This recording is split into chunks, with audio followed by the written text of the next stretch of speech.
Picture this. It's the middle of a New England winter in the early 1700s, and outside the wind sounds like an angry ghost, dragging silverware through the woods. Everything smells vaguely of wood smoke, desperation, and, curiously, onions. You've got 5 layers of wool on, your neighbour hasn't bathed since last harvest, and the idea of indoor plumbing is still about 150 years away from becoming a glimmer in someone's very stressed mind.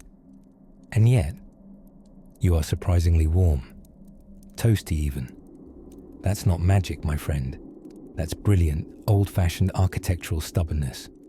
When settlers first arrived in North America, they discovered 2 things very quickly. 1, it gets wildly cold here.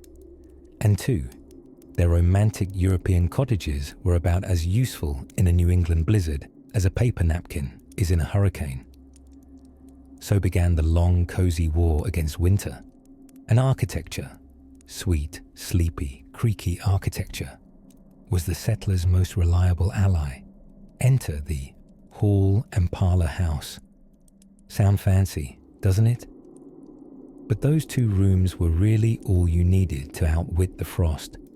Constructed out of thick timber hewn by people who clearly had unspoken beef with trees, these houses were squat, small, and designed to trap heat like an old cat curled under a quilt. You see, smaller floor plans weren't just about limited lumber or avoiding unnecessary vacuuming. They were a survival tactic. Less airspace meant less area to heat. And with fireplaces built into central walls, settlers could warm multiple rooms with just 1 roaring fire. Or 2, if they were feeling particularly rebellious about their woodpile. But the fireplace itself, that was the true heart of the 18th century home. Often large enough to stand in, and occasionally used that way when your boots were very wet and your children very loud. These masonry beasts weren't just for looks. They provided cooking heat, light, and even some entertainment. I mean, nothing bonds a family quite like trying to reheat yesterday's corn mush without incinerating the cat. Chimneys, too, required some cleverness. Early ones were made of wood, lined with clay. Yes, wood. As if daring fate to spice things up on a blustery evening. Eventually, brick and stone took over, signaling a collective decision to stop lighting their homes on fire quite so frequently. Progress. But perhaps the sneakiest architectural trick was something cozy settlers called the buttery, a glorified closet tucked behind the main fireplace wall. This cool little room was the ancient equivalent of a walk-in pantry meets medieval refrigerator. It stayed just chilly enough to keep perishables from perishing aggressively, especially through the endless cold when milk threatened to become cheese without anyone's consent. Walls were packed with insulation of the time, mud, moss, animal hair, even old newspapers. Anything to slow down the prowling winter air. Windows were small, not because settlers feared peeping Puritans, although who knows, but because glass was expensive and draftier than a teenager's diary. Some windows even had muff covers, fuzzy cloths that could be pulled across to keep out the chill. Modern double-paned efficiency? No, but charming. Deeply. Underfoot, wide wooden planks held enough character to deserve their own bedtime stories. They creaked romantically, held heat begrudgingly, and were often imperfect enough that determined field mice could join you for supper without even RSVPing. The roof, low and sloped, ushered snow down efficiently. There's nothing like waking up to the silence that only comes when your roof is doing its solemn duty, holding back 1,000 pounds of frozen sky.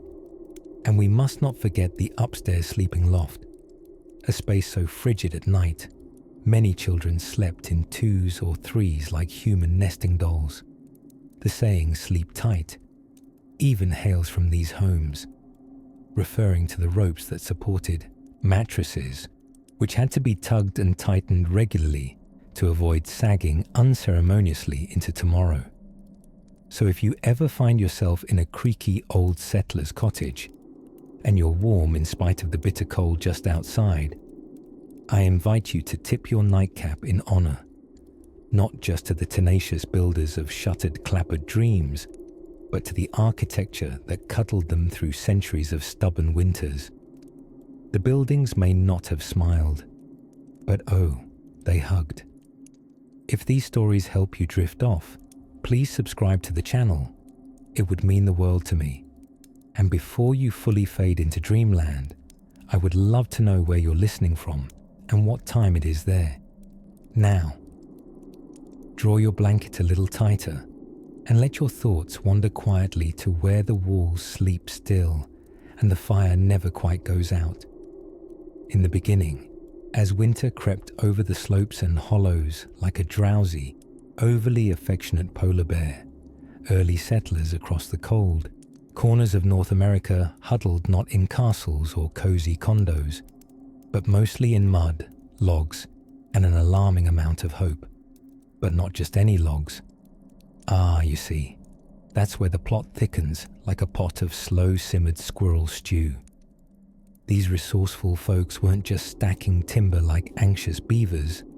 No, they were engaging in what can only be called an act of architectural improvisation, worthy of a standing ovation from any modern-day DIY enthusiast, binge-watching homestead TikToks by candlelight.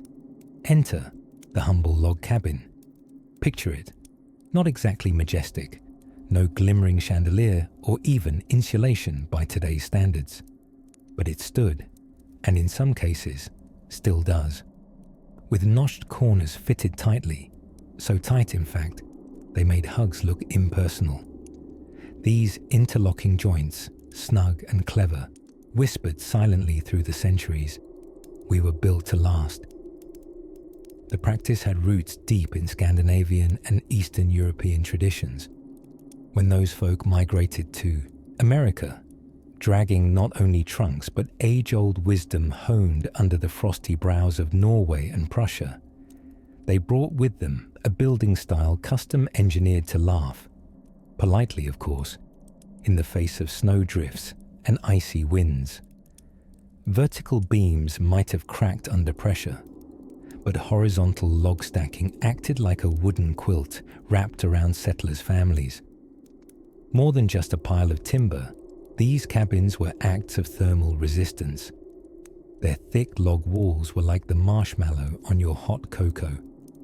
Cozy, plump, and just scientifically squishy enough to keep the warmth in and the frostbite out. Early colonists even learned to chink the gaps with a delightful mixture of moss, clay, and sometimes animal hair. Yes, moose hair. It was the 17th century's version of spray foam insulation, and somehow still more biodegradable.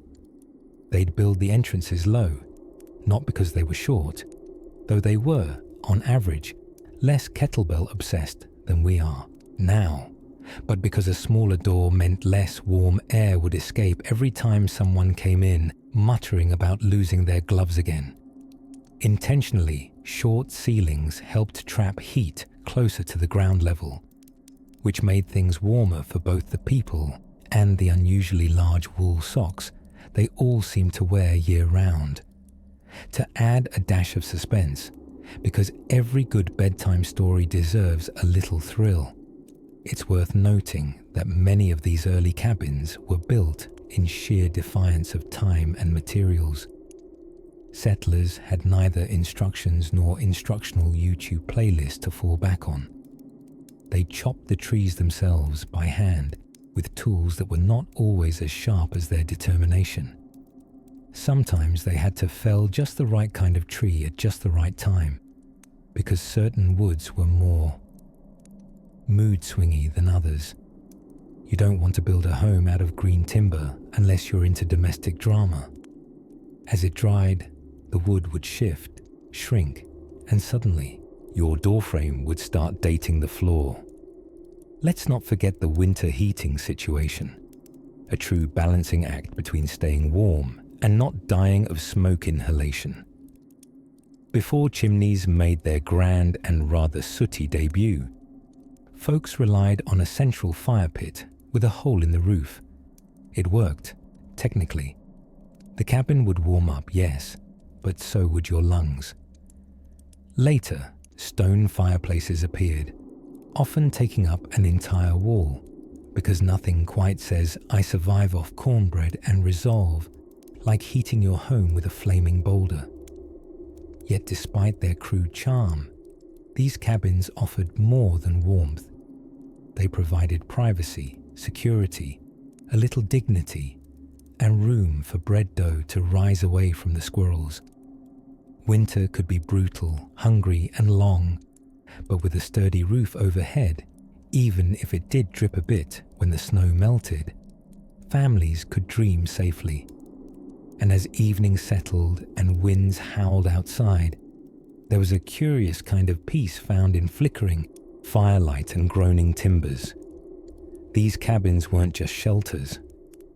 They were whispered declarations of endurance, written in bark and bone and a bit of freezing mud.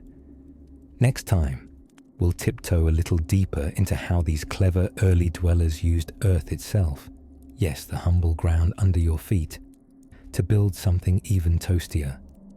But for now, rest easy, knowing that even centuries ago, humans already excelled at curling up indoors and quietly wishing they had invented central heating. There are few things more humbling than standing face to face with a biting winter wind that seems to originate directly from somewhere inside the moon. And for early settlers, especially those drifting onto the frostbitten fringes of North America, the cold wasn't just inconvenient, it was the adversary. A snarling, invisible beast that howled through unchinked walls and stole warmth from fingertips like a pickpocket at a fur market. So, what did these resourceful, frost-nipped souls do when presented with an unforgiving season that could stretch from October clear into April? They got clever, sometimes desperate, often smoky. Enter the humble, noble dugout. Not the kind you'd find beside a baseball diamond, but rather a semi-subterranean snug box, part shelter and part womb, cozied up into hillsides and riverbanks like squirrels returning to their tree holes. For settlers without timber, time, or the energy to argue with 17 logs about alignment, dugouts were an architectural sigh of relief. They required only the land itself and a decent shovel. If you're imagining a cold, muddy cave, well, that's fair. But let's soften the image. Imagine instead a gently sloped valley. A family arrives, weary and wool-wrapped, trundling wagons over frozen earth. They find a south-facing slope, always south, like a cat finding the sunspot on the rug. They dig 3 walls into the hillside and use their wagon canvas or a rude accompaniment of whatever wood they could find to form the front. Perhaps there's even a crude chimney poking through the sod roof like a periscope. Inside, the temperature was just a bit above freezing, but still warmer than the wrath of winter swirling outside. Earth has a knack for hoarding warmth. These dirt walls, once the enemies of shovels and blisters, suddenly became allies, holding tight onto the fragile warmth given off by a single fire and a few crowded lungs. A sleeping family gave off enough heat to keep each other and maybe one resilient chicken toasty. And yes, people occasionally brought their chickens indoors, and goats, and once, in Nebraska, an actual cow. Because what is a prairie home without a head of livestock softly snoring in the corner? Of course, dugouts were not without their quirks. They leaked, for instance. Rain, melted snow, and once, a rather unfortunate armadillo incident. Their dirt walls occasionally collapsed, which meant that bedtime came with a generous helping of trust in slope geometry. Yet, these were accepted risks. For a people locked in a staring contest with frostbite, practicality was the warmest philosophy. Eventually, when time and resources permitted, these sod-loving settlers would graduate to above-ground dwellings. But their next move wasn't always to wood, or at least not as we might purposefully picture it. Instead, they turned to something more. Grassy. Sod houses. Yes, literal cubes of dirt and prairie grass stacked like earthen Jenga. The sod house was like the dugout's awkwardly ambitious cousin, eager to stand tall, but still deeply in love with mud. But we're getting ahead of ourselves. Back in the dugouts, families embroidered comfort into discomfort. Floors swept smooth with bundles of sage or straw, hung dried herbs for both seasoning and spiritual insurance, and lined walls with whatever scraps they had. Blankets, newspapers, even illustrated page clippings from mail-order catalogues that promised lace curtains and ceramic wash basins, both items about as useful as a chocolate teapot at 30 below, but deeply aspirational nonetheless. There was a kind of intimacy bred within those earthen walls. Privacy was a concept that waited politely outside. Families cooked, dreamed, grumbled, and aged within inches of each other. Children were weaned beside hearthstones, and stories flickered up with the flames. And at night, the night, when the lanterns were dimmed and the wind resumed its campaign against the world above, these little hobbit holes of human determination stayed warm. Enough. Not tropical, not toasty, but survivably snug. A victory by pioneer standards. So while the wind whistled its ancient tune through the prairie grass above, below the surface, a sort of patient resistance settled in. And when you leaned your head against the earthen wall and listened, it might almost sound like a heartbeat. Next, we'll slip quietly into the crisp dawn of another homesteader, innovation, one that smells faintly of sourdough and survival, and sits quietly atop an unexpected rooftop. By the time winter's breath began humming through the rafters, low and slow like a tired cello, our early settlers had already tucked themselves into a silent choreography of survival. While storm winds scolded the treetops and frost etched lace across every window pane, the people below huddled inside houses that were, frankly, more clever than they looked, because these weren't just houses. No. These were carefully crafted survival cocoons, hiding some of the coziest secrets you've never been bored enough to ask about. Let us linger for a moment in the heart of one of these humble homes. Timber walls, packed with moss and mud to seal the whispers of the wind. A single-room affair, its air soft with the tang of wood smoke and whatever root vegetables had offered themselves up for the evening stew.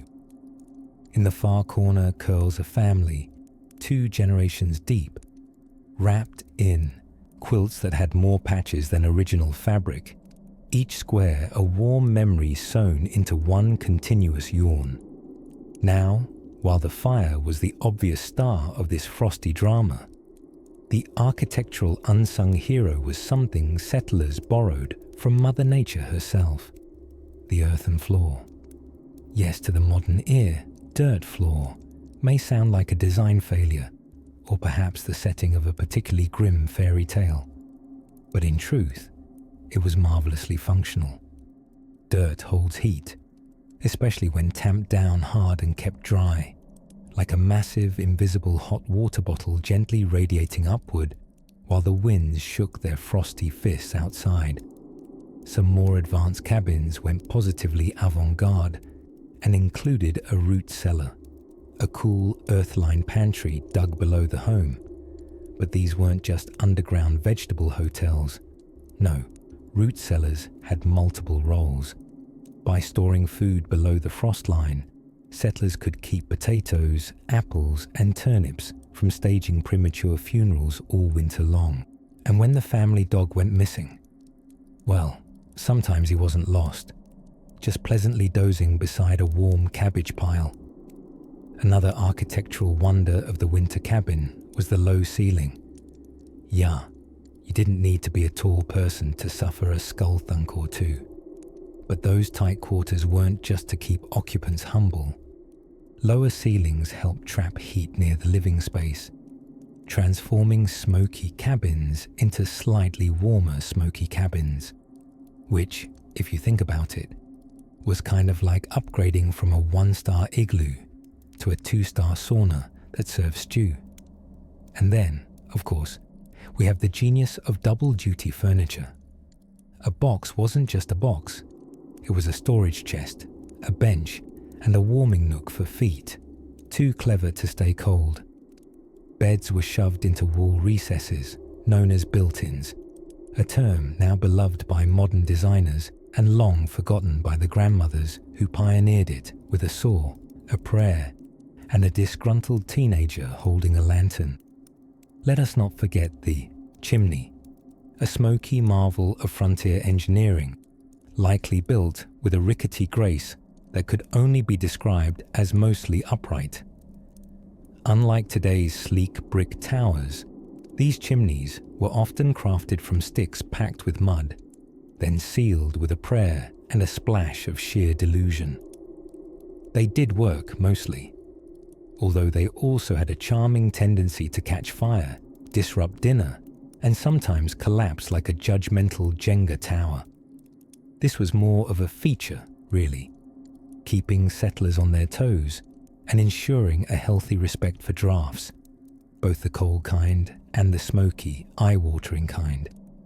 But perhaps the most important design element of all didn't belong to the house itself. It belonged to its location. Cabins were wisely built to face south, harnessing the shy winter sun for all it was worth.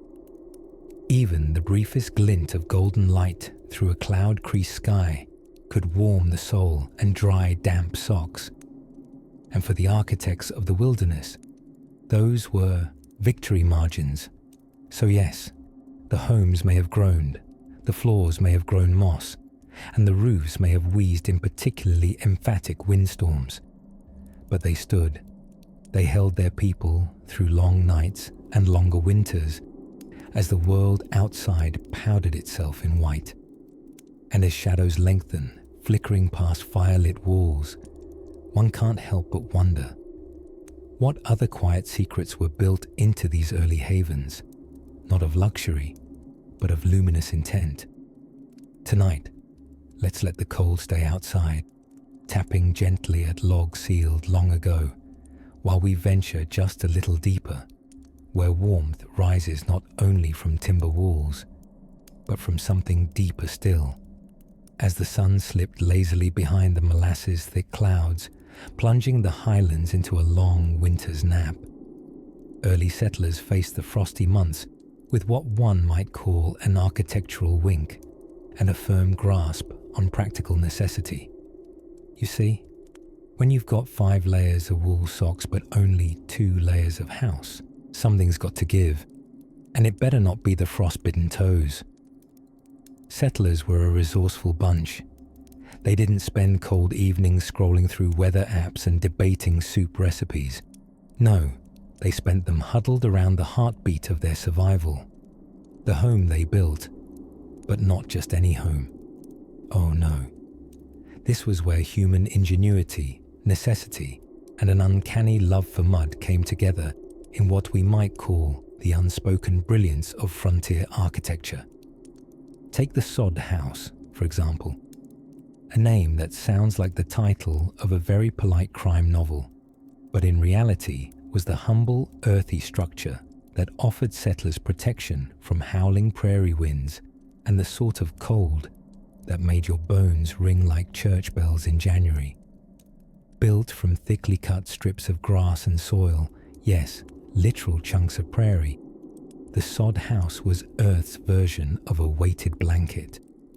Walls sometimes reached 2 feet thick, insulating the inside so well that settlers could keep a fire going with just a few buffalo chips and a prayer.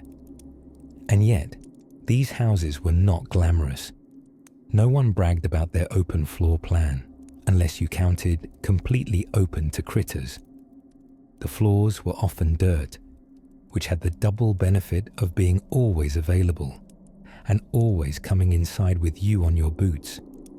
You could sweep all day and still end up with a little-to-go handful of frontier on your socks. Still, they held in warmth like a sourdough starter holds secrets, deeply and for generations. Elsewhere, in regions blessed with a few actual trees, log cabins rose like cozy wooden puzzles. These weren't your Lincoln Logs kind of setups. These were logs, bark-on, notch and stack endeavors. Builders crafted interlocking corners using a technique as familiar to them as their own names, the saddle notch. This allowed logs to hug each other tightly, which is about as romantic as frontier construction gets. Once stacked, the cracks between logs, known dreadfully as chinks, had to be filled with a cocktail of clay, straw, moss, and whatever else wasn't running away at the time. This not only sealed out the wind, but provided excellent habitat for future indoor wildlife, chiefly spiders, and extremely small judgmental mice. But a draft-free cabin was worth the trade. With a roaring fire, animal pelts hanging like medieval curtains, and a pot of whatever was edible slowly bubbling, life could be downright bearable. Occasionally, even cozy. In colder climates like New England, cellar holes became the unsung heroes of settler survival. Early homes often started with cellars dug deep into the ground, either to store food or, let's be honest, to have somewhere to mutter about the weather in privacy. These cellar spaces, insulated by the earth, stayed cooler in summer and warmer in winter, and occasionally hosted a visiting mole or two, perhaps as a sort of rent-sharing agreement. Some settlers used the technique of banking their houses before winter. No, not an investment portfolio, though that would be clever, but rather literally banking earth or straw along the outside walls. This insulating layer added a thermal buffer, aimed at keeping warm air in and cold air out, with the marketing promise of Earth's finest duvet. Settlers often pressed leftover animal hides against the walls inside, transforming the cottage into what could only be described as a bear's mid-century modern den. Those living in Scandinavia, influenced communities even experimented with turf roofs, green, living rooftops that not only helped keep the house warm, but occasionally sprouted wildflowers and, in a few documented cases, hosted an exceptionally confusing goat. All of this, dear listener, may sound a bit drafty. But while these structures weren't perfect, they were adaptive, thoughtful, and deeply tied to the rhythms of their environment. Symphonies in wood, mud, and the occasional sneeze from mold exposure. These homes beat back winter with rustic charm and architectural sass. And as twilight deepened over the frost-covered hills, the crackle of firewood echoed through the little dwellings like a lullaby. A sign that despite the cold, they had built something strong, something warm, something that whispered to the howling wind, "Not tonight." And what was it that made these homes come alive on the coldest, darkest nights? That takes us deeper still, beneath floorboards, into the fiery hearts that warm these walls from the inside out. There's something quietly majestic about the smell of freshly split pine wood in the cold. To an early settler trudging across a field of snow, dragging a hand-hewn sled behind them, that scent wasn't just pleasant, it was survival. Yet what kept these brave, and possibly winter-deluded, individuals alive through howling winds and frost-bitten months wasn't just the fire, It was the clever architecture behind the fire. Let's talk chimneys. Yes, chimneys. Those cylindrical stone guardians poking out of timber roofs like stubborn eyebrows on a sleepy face. They might seem like sleepy afterthoughts in modern homes, dutifully puffing away without complaint. But to early colonists, they were crown jewels of precision, albeit built with more trial and smoke than error. In the 17th and 18th centuries, chimneys weren't just fashionable hats for cabins. No, they were full-legged pants, warming from the bottom and rising with deliberate grace. Early chimney construction relied on a hearty, sometimes slapdash mix of stone, mud mortar, and the kinds of dreams that would later cause several settler homes to burn to the ground. Oh yes, chimney fires were alarmingly common, because when you're using dried moss and clay to keep out winter's teeth, the line between insulation and tinder becomes very, very thin. One of the most brilliant design tweaks came in the form of a Rumford fireplace, invented in the late 18th century by the delightfully named Count Rumford, born plain old Benjamin Thompson, but who among us hasn't reinvented ourselves during a particularly cold winter? This fireplace was shallower with an angled back, designed to reflect heat back into the room, not into the wall or, worse, outside. It was efficient, charmingly mathematical, and unlike most other parts of life in 1780, slightly less likely to maim you. But fire and chimney were only half the tale. The other half lived underground. Ah yes, cellars. These were not the spooky cellars of horror films or places confused aunts locked pickles for eternity. These were temperature-controlled marvels, dug with blistered hands and surprising foresight. Early cellar builders understood that, once you were below the frost line, the earth itself became your friend, an unflinching 50-degree refuge of potato preservation and meat longevity. Many homes didn't simply stick a door over a hole in the ground. No, they fashioned what became known, quite romantically, as root cellars, complete with stone linings for insulation and clever ventilation shafts to prevent rot. Open the door in January, and you'd be greeted not merely by a draft, but by the cozy scent of aged cheese, stored apples, and the lingering ghost of last autumn's onions. Now, combining heat from above and coolness from below, created a kind of thermal symphony.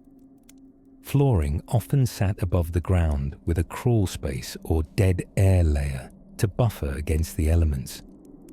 Builders used packed earth, animal hair, and occasionally dried peat to add insulation, like sweaters shoved modestly into every possible crevice of the home.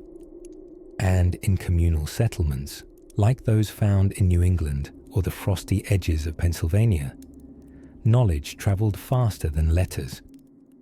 Whispered tricks, like placing large flat stones behind the hearth to soak up and slowly release heat overnight, were passed from neighbor to neighbor through, usually over cups of something fermented and suspiciously strong. Perhaps one of the more underappreciated elements of these homes was the door. It's always the quiet ones, isn't it? Settlers often mounted doors with tightly woven fabric curtains behind them and built small entry vestibules, known as wind traps, so the blast of Arctic fury wouldn't tumble directly into their modest living quarters. And it worked. A good vestibule could knock a lashing gale down to a stern breeze by the time it reached your stew pot. In a world before thermostats and double glazing, every architectural choice whispered the same plea: stay warm, stay alive. So next time you walk barefoot across your heated floors to grab a midnight snack, spare a thought for the settlers huddled beside their Rumford fireplaces, drinking dubious cider and celebrating the triumph of stone and mud over frostbite. As night deepens outside their shuttered windows and the glow from the hearth grows low, we turn next toward the humble windows themselves. Those fragile rectangles of transparency that had to choose between welcoming light and letting in deathly drafts. A frostbitten wind whipped through the narrow streets of a tiny colonial settlement, sending wooden shutters rattling and the occasional laundry line surrendering its ghostly white sheets like maritime flags of defeat. But inside a peculiar little house with an oddly steep roof and windows just slightly too small for comfort, a family of settlers was warm, miraculously warm, suspiciously warm. And therein lies a boring little secret that very few folks talk about, because frankly, how exciting can a clever roof pitch possibly be? Quite. But early architecture wasn't just about aesthetics or someone's personal taste in rafters. Every angle, every brick, every comically undersized fireplace was, in fact, part of a quiet revolution in winter survival.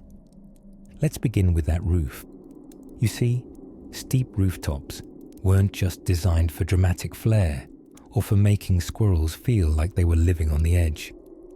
These architectural ski slopes served a far nobler purpose: snow shedding. Heavy snowfall could, and very often did, collapse a home faster than your cousin Ezra backing a wagon into it. In regions like New England, roofs were pitched as sharply as 45 degrees, which all but dared snow to stick around. The result? Less roof collapse, more warm porridge. And under that triangular helmet of timber and shingles, settlers employed one of the strangest tricks in the cold weather survival playbook: the use of flue systems that were more social engineers than smoke guides. Here's how it worked. The fireplace, usually located right smack in the center of the home, tugged chilly air in from lower parts of the house as it belched warm smoke up the chimney. Ingeniously, many dwellings had shared chimneys running between rooms or even between units, warming multiple spaces with a single fire. The result was what one might call an 18th century space heater, or more dramatically, colonial thermodynamic wizardry that did not involve ghosts. Though to be fair, ghost drafts were a real problem. Settlers learned over time that it wasn't enough to slap some logs together and declare it a home. No, insulation became a subtle art, one involving a bizarre array of materials that range from moss, delightfully spongy, to horsehair, slightly unsettling, to newspaper, very flammable but certainly abundant. Walls were thick, sometimes over a foot deep, stuffed or packed with anything capable of slowing the icy breath of January. These weren't just walls, they were bulwarks against climate, ambition, and sometimes raccoons. Floors weren't to be trusted either. Cold seeping up from the frozen ground turned many early homes into accidental iceboxes. So settlers lifted floorboards off the dirt using stone piers or shallow cellars. The gap beneath the planks acted as insulation, or at least a mildly effective attempt at pretending the earth wasn't trying to suck away your remaining body heat. But the real heart of winter survival, that would be the entryway. Now, we don't often give porches or front doors the narrative spotlight they deserve. But these portals came armed in winter with a secret passage of sorts: the vestibule. A vestibule, dear listener, is the spatial equivalent of a polite buffer zone, like the airlock of a warm spacecraft hurtling through snowy outer space. When designed right, it trapped the cold air like a pesky raccoon in a butter churn. You open your outer door, step inside the tiny chamber, shut the door behind you, wait a beat, then open the inner door. Voila! No avalanche of Arctic air into your parlor. No need to explain to Aunt Abigail why your beer is now solid. And during the worst of winters, some households turned to what historians might hesitantly call heat hoarding. They'd shut off unneeded rooms entirely, often sealing them with thick curtains, tapestries, or, in one memorable diary entry from Connecticut, a regrettably large quilt depicting an eagle battling a cherub. People slept together for warmth, not just in a loving storybook way, but in a deeply practical, terribly crowded, and occasionally smelly fashion. Beds were pulled into shared rooms, entire families huddled like penguins with mixed feelings, and even pets joined the pile. One family cat named Whiskers reportedly moved between beds every 2 hours, as if dispensing warmth equally, wrote one teenaged observer, with a seriousness that historians only now appreciate. And so, through layers of fur pelts, ingenuity, and the occasional squirrel-proof door seam, early settlers didn't just endure the cold, they outwitted it, one architectural absurdity at a time. As the wind howled outside their clever little homes, the fire smouldered in its shared chimney, and someone, likely Uncle Martin, snored triumphantly, their noses just shy of frostbite. But indoors, wrapped in a thick quilt of early innovation, they dreamt of spring, and of a roof that would hold. Next, we stepped down beneath the floorboards to a place damp, dark, and altogether delicious. The mysterious muddy genius of the colonial root cellar. Long before there were thermostats and electric blankets, early settlers had to turn to a rather curious collaborator to survive the frostbitten grasp of winter: dirt. Yes, plain, unglamorous, everywhere you step dirt. It may not sound like the hero of this chilly tale, but when winds howled like opera singers with grievances and snow refused to take a day off, settlers dug deep, sometimes literally, to stay warm.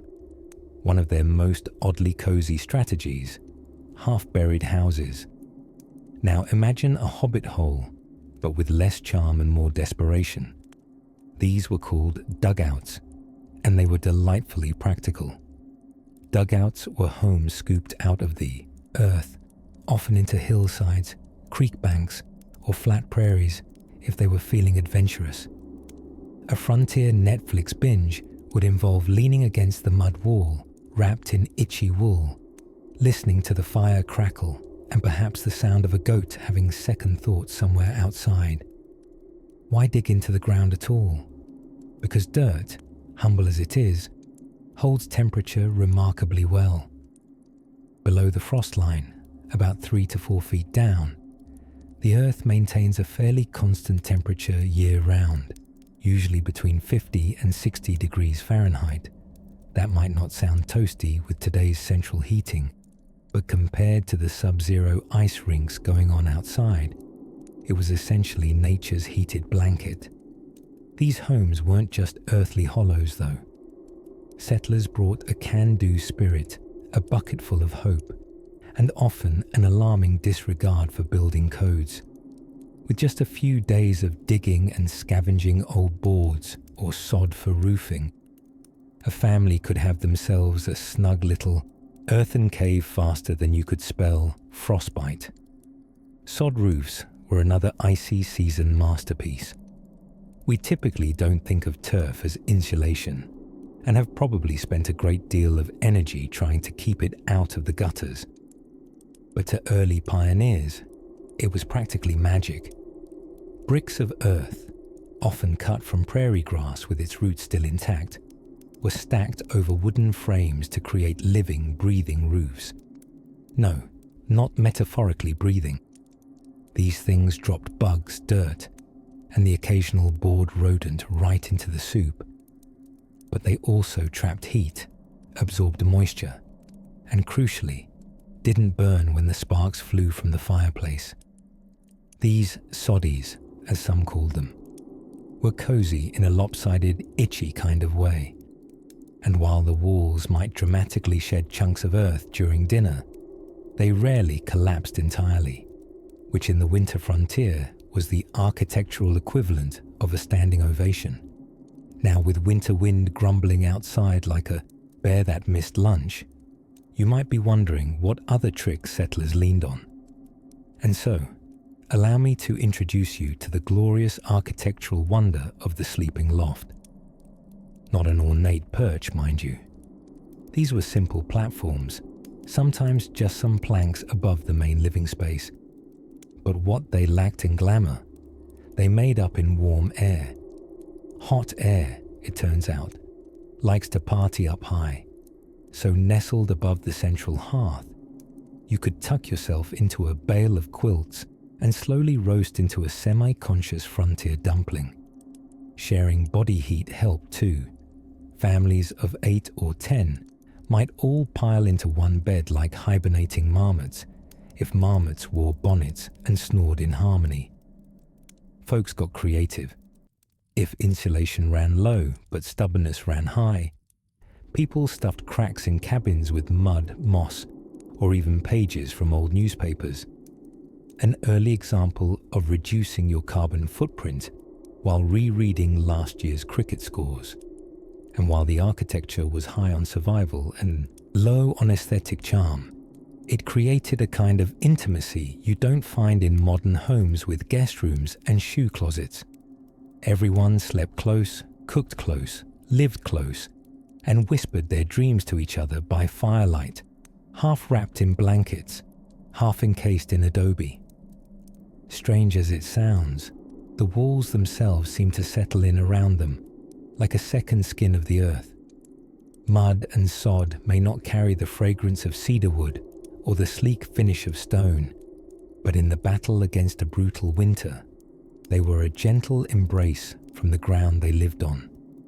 And as snow gathered silently atop those earthy roofs, turning the whole homestead into something halfway between a hobbit's holiday and a determined mound of dirt, settlers huddled in with their strange but clever structures, toastier than anyone had a right to be in -20-degree weather.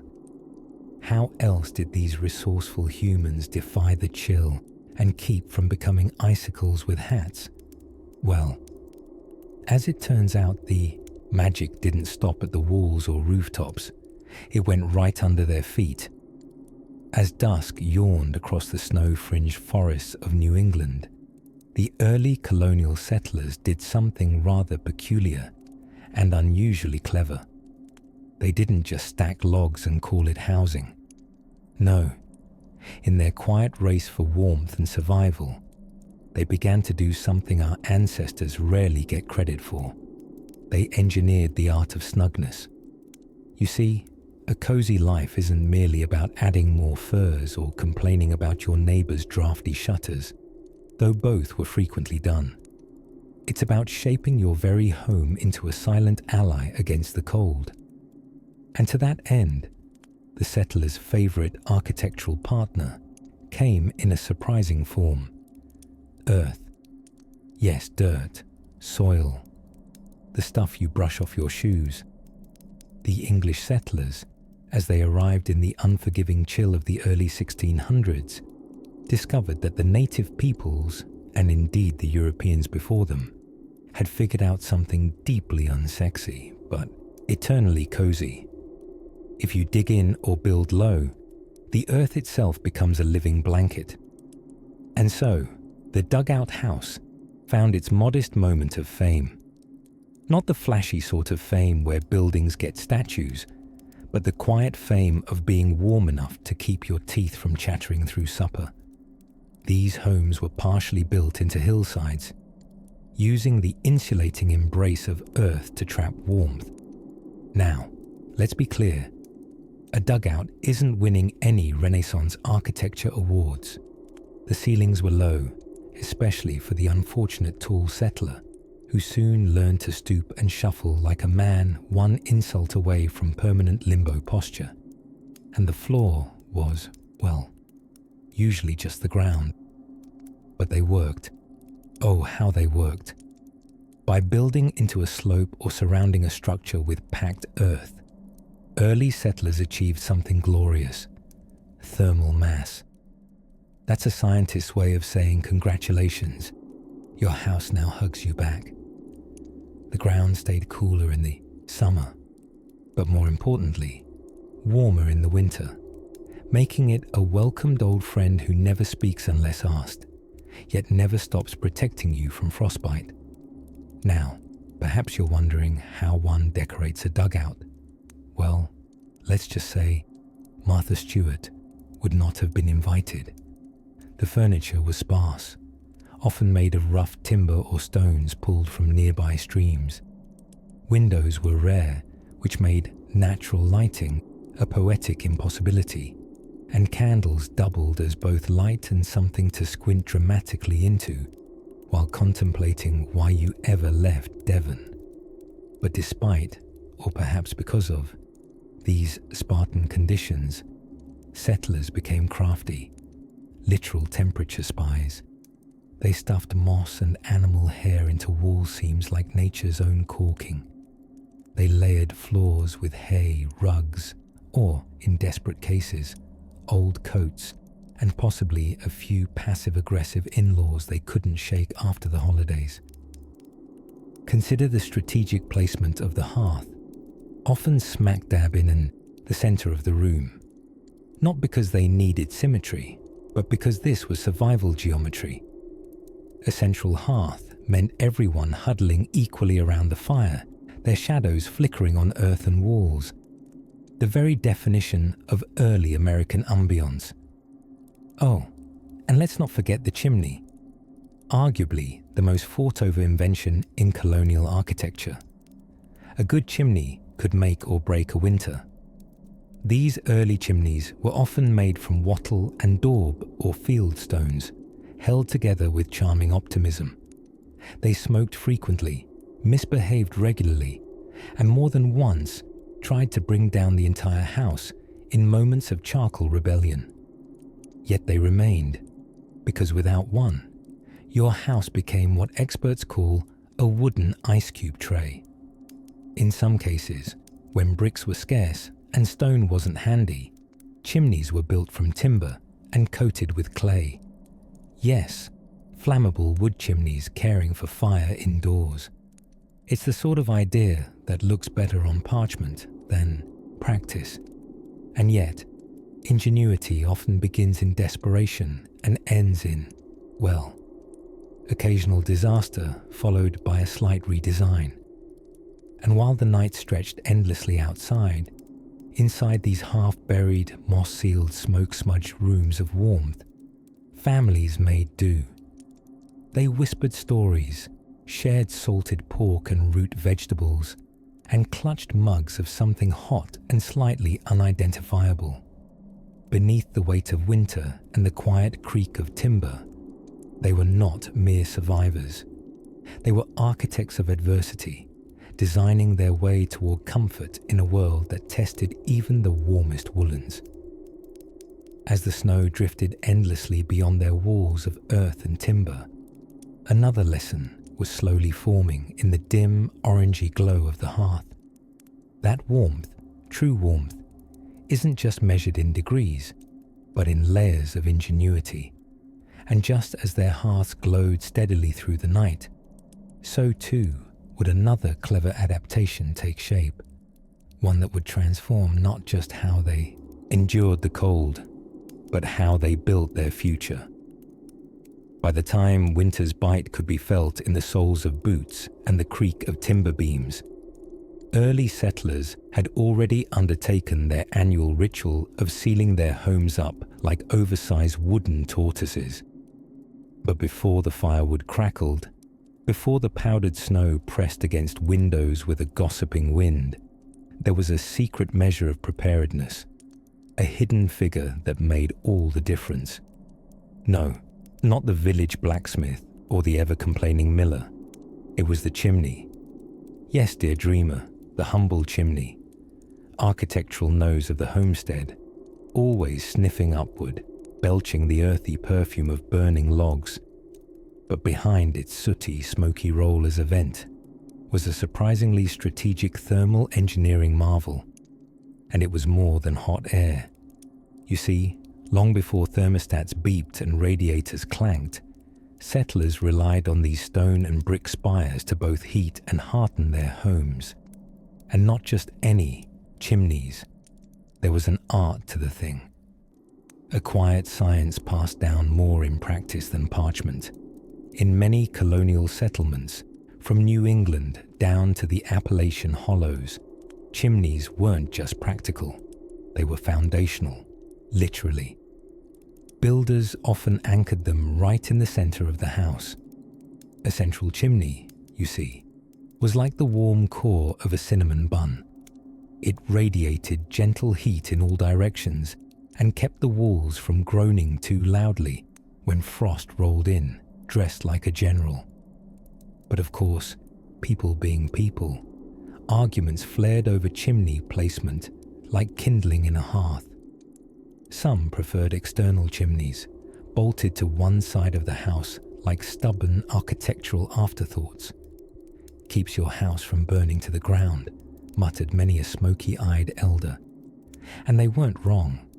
If the embers got cheeky, better one exterior wall scorched than your featherbed going up in flames. A toasty bed, after all, is only good if it stops, short of actual combustion.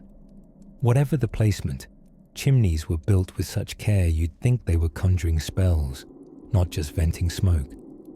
Wide bases at the bottom, tapering slowly as they climbed. This wasn't just for elegance. You can't roast a haunch of venison if the smoke's all bottlenecked. The draft had to be just right, guided like a breath through cupped hands. And many of them weren't built alone. Families, neighbors, and the occasional reluctantly conscripted cousin would gather to lay stones and mortar. There was something sacred about it. Even in its most utilitarian shape, the chimney was a symbol of warmth, survival, and just maybe, a properly browned apple tart in the cast-iron Dutch oven. Inside, fireplaces weren't just for ambiance. They were multitasking hearth beasts. They cooked, dried damp socks, and warmed chilled bones. They served as an informal meeting place where stories accidentally became legends. And perhaps most crucially, they offered a surface from which sleepy pets could slowly smolder into near-molten puddles of fur. But the true cleverness of colonial chimney design wasn't just in its impressive ability to suck away wood smoke and defy wind tantrums. It was in the stone itself. Masonry, as it cooled slowly over time, released heat back into the house, like a thermal time capsule. A fire burned through the evening. The coals were banked under ash before bed, and long after the flames had winked out, the stone kept breathing heat like an old friend whispering, "You're all right, kid. Sleep tight." Now, if you venture into surviving colonial homes blanketed in the quiet whisper of time, you might still see the remnants. Generous hearths big enough to roast a sheep, iron cranes swinging over ashes, and chimneys so large a small child could disappear inside, which they sometimes did, often while fetching a stuck goose feather or a stuck brother. Of course, soot was the indoor, fashion trend nobody wanted. That's why chimney sweeps, frequently young and underpaid, became inadvertent casualties in the fireplace arms race. Climbing into these narrow maws of ash and creosote was a dangerous waltz with suffocation. But for settlers themselves, cleaning the chimney was a quieter affair, dropping weighted brushes from the top, or, when too stubborn, simply lighting a hickory bundle and offering a smoky prayer to St. Flue.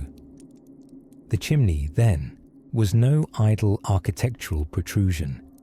It was a vertical lifeline, a heat engine, a story gatherer, and from its crackling, coughing core came the domestic symphony of winter survival.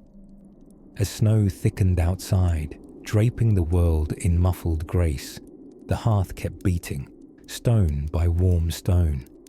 And just beyond the rosy glow of one such fireplace, something curious lay hidden beneath the floorboards. As the wind howled through the open wilderness and snow curled in mischievous drifts around every corner of the settler, homesteads, a small yet mighty character, began its noble role in winter survival. The humble root cellar. Now the phrase root cellar may not exactly stir the loins of excitement, though in the 17th century, a well-dug one was hotter property than a goose feather pillow. These underground pantries were the unassuming sanctums of a settler's food security. Forget your refrigerator with its inconsistent hum and suspicious mystery yogurt. This was nature's fridge, carved from the earth herself and chilled to a perfect broccoli-preserving 40-ish degrees Fahrenheit. Let's pause and picture it. A lumpy hillock behind a log home, with a creaky wooden door that looked like it led to a goblin's garage. Inside, dim, earthen corridors lined with wooden shelves groaned under the weight of potatoes, beets, parsnips, and an aggressively durable cabbage or two. And not a whiff of electricity in sight, just stone, soil, and sweaty hope. The science, though they didn't call it science back then, more like that thing the neighbors never stopped talking about, was shockingly sound. Below the frost line, the ground held a steady temperature all year round. Cooler in summer, warmer in winter, and just right for everything from carrots to fermented pickles, with that odd bubble you were better off not asking about. Building one was a matter of survival, yes, but also of architectural flair. You didn't just dig a big hole and slap some turnips in it. No. The serious cellarers, yes, that's our new favorite made-up term, selected their sites with care. Slight incline for drainage, shade for temperature, a tightly fitted door to keep sneaky critters and hungry cousins out. Inside, ventilation was key. Too humid, and your onions would melt into weepy mush. Too dry, and your potatoes would sprout like rebellious teenagers refusing to stay grounded. And so, vents were carved in stone or poked through sod, letting air circulate with the care and precision of a grandmother inspecting your coat before you left the house. That carrot better not suffocate in there, you could almost hear them say. And yes, while these root cellars were necessities, they also took on a certain folklore over time. Some claimed theirs kept apples fresh until the spring thaw. Others insisted that the best way to keep cabbage crisp was to whisper to it every Thursday. Of course, these were the same folks who thought burying a shoe by the door chased off evil spirits. But who are we to argue with results? In particularly snowy regions, communities would build shared cellars, what we'd now call very, very niche co-working spaces. These communal Belgian endivs and onion bunkers became social hubs in the oddest way. People might trudge out in -20 to fetch an armful of leeks and end up chatting by torchlight for an hour about which brand of turnip wax worked best. Because when the winters are long and the nights eternal, even potatoes can be party conversation. Some cellars were retrofitted into hillsides. Others were freestanding mounds with a little hobbit chic, dotting the landscape like subterranean secrets. And occasionally, during the absolute depths of winter, they became emergency shelters for settlers who misjudged how long it would take to reload the firewood. There, wrapped in furs and surrounded by eerily glowing rutabagas, a settler might feel more connected to the earth than ever before, mostly because they were half buried in it. In truth, root cellars were brilliant examples of humans working with nature rather than against it. While modernity may come bearing double-paned windows and thermostats powered by a space laser, or whatever the grid is up to these days, the settlers had ingenuity, elbow grease, and a very strong relationship with squash. So next time you're pulling string beans from the back of your fridge, take a brief, sleepy moment to thank the root cellar. A damp, dark, thoroughly fragrant vault that didn't just store food, it stored a family's survival. And as deep snow blanketed the land and the stars crackled in frozen clusters above, another innovation quietly emerged, not hidden underground, but flickering atop hearths and warming early beds. As twilight draped itself over the timbered edges of the frontier, the early settlers' world didn't quiet down. It leaned deeper into creakier structures, longer shadows, and the delicate pops of a hearth cracking like an old man's knuckles before storytelling began. Back in the snug wooden corners of North America's earliest homesteads, our ancestors weren't just brave or resourceful. They were also practical with a splash of creative panic. Because while taming a continent sounded bold on paper, the real triumph was warmer toes by mid-February. Survival wasn't candlelit dinners. It was surviving the dinner candle. Winters hadn't been brief ideas gently drifting through weather apps. They were seismic, personality-altering affairs where whole root vegetables could freeze inside the pantry, and trousers had to be negotiated like treaties, one frozen leg at a time. And so, building a shelter was less a creative venture and more like designing a slow-cooking oven. You happened to live inside for 6 months straight. To that end, early settlers leaned on architecture that whispered secrets stolen from Europe. Indigenous wisdom, bad luck, sheer intuition, and, we can assume, a great deal of grunting. Enter the partially subterranean structure, the earth-fast house. If you're shivering already, you're not alone. But don't worry. This was no lord's manor. This was architecture with dirt in its fingernails and frost on its eyebrows. Imagine digging a shallow trench about a meter down, lining it with rough-hewn timbers not far removed from their tree days, and building only part of the home above ground. The result was like living in a covered soup bowl, thermal, regulation courtesy of Mother Earth herself. It borrowed from indigenous longhouses, Norse turf homes, and the functional brilliance of anyone who's ever tried to stay warm by becoming partially buried. These homes might have looked like stout wooden mushrooms from the outside, but underground, it was a game of sustainable heat and political diplomacy. Heat rose slowly, seeped gently, stayed loyally. Cold that freewheeling party crasher found itself less welcome.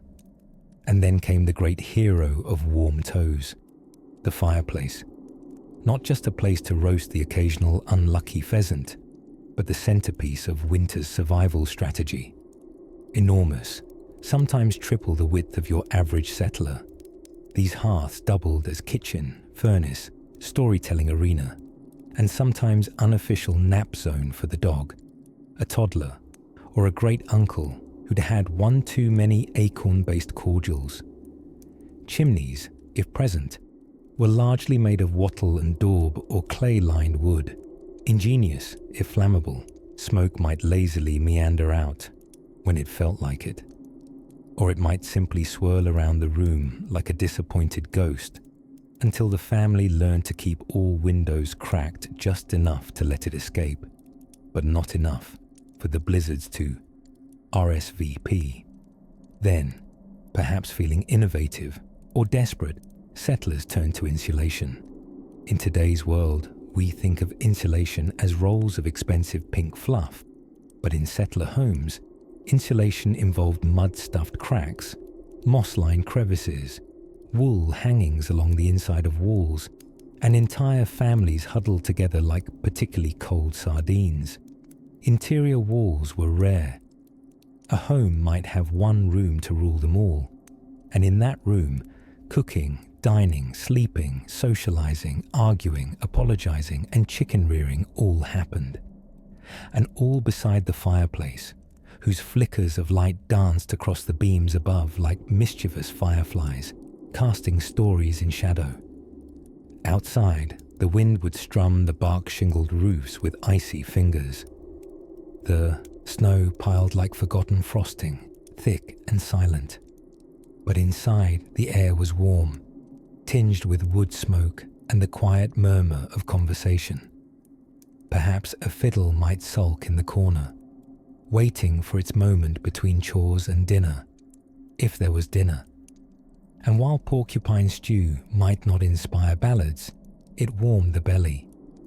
Baths were a rare romance, taken when the water could be coaxed not to freeze before even reaching the tub, which was occasionally just a bucket if you were feeling luxurious.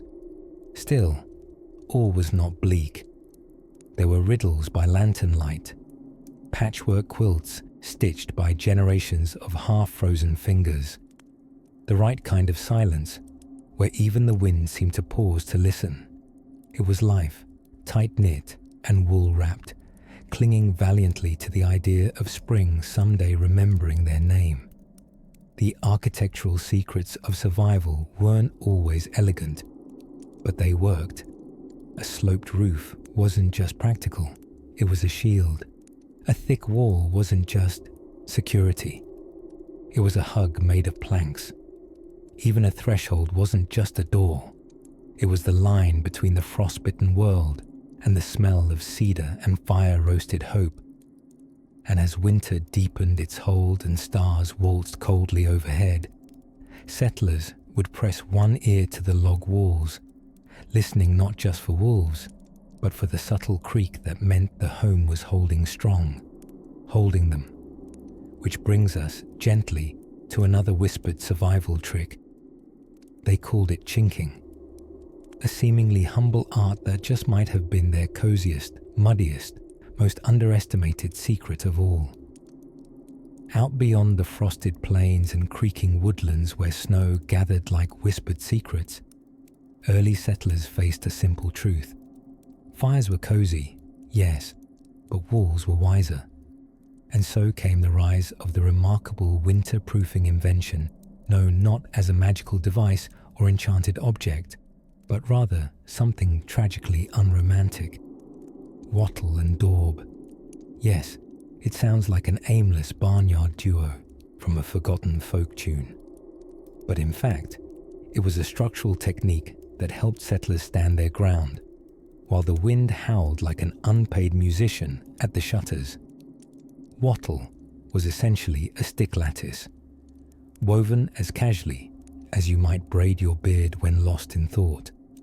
Daub was the sticky stuff, a time-honored blend of clay, straw, animal dung, and social consequences. Mixed expertly, or more often, accidentally, it formed a hearty plaster that clung to the wattle like gossip to a small village. It wasn't elegant. No one swooned over a fine daub grain. But it worked.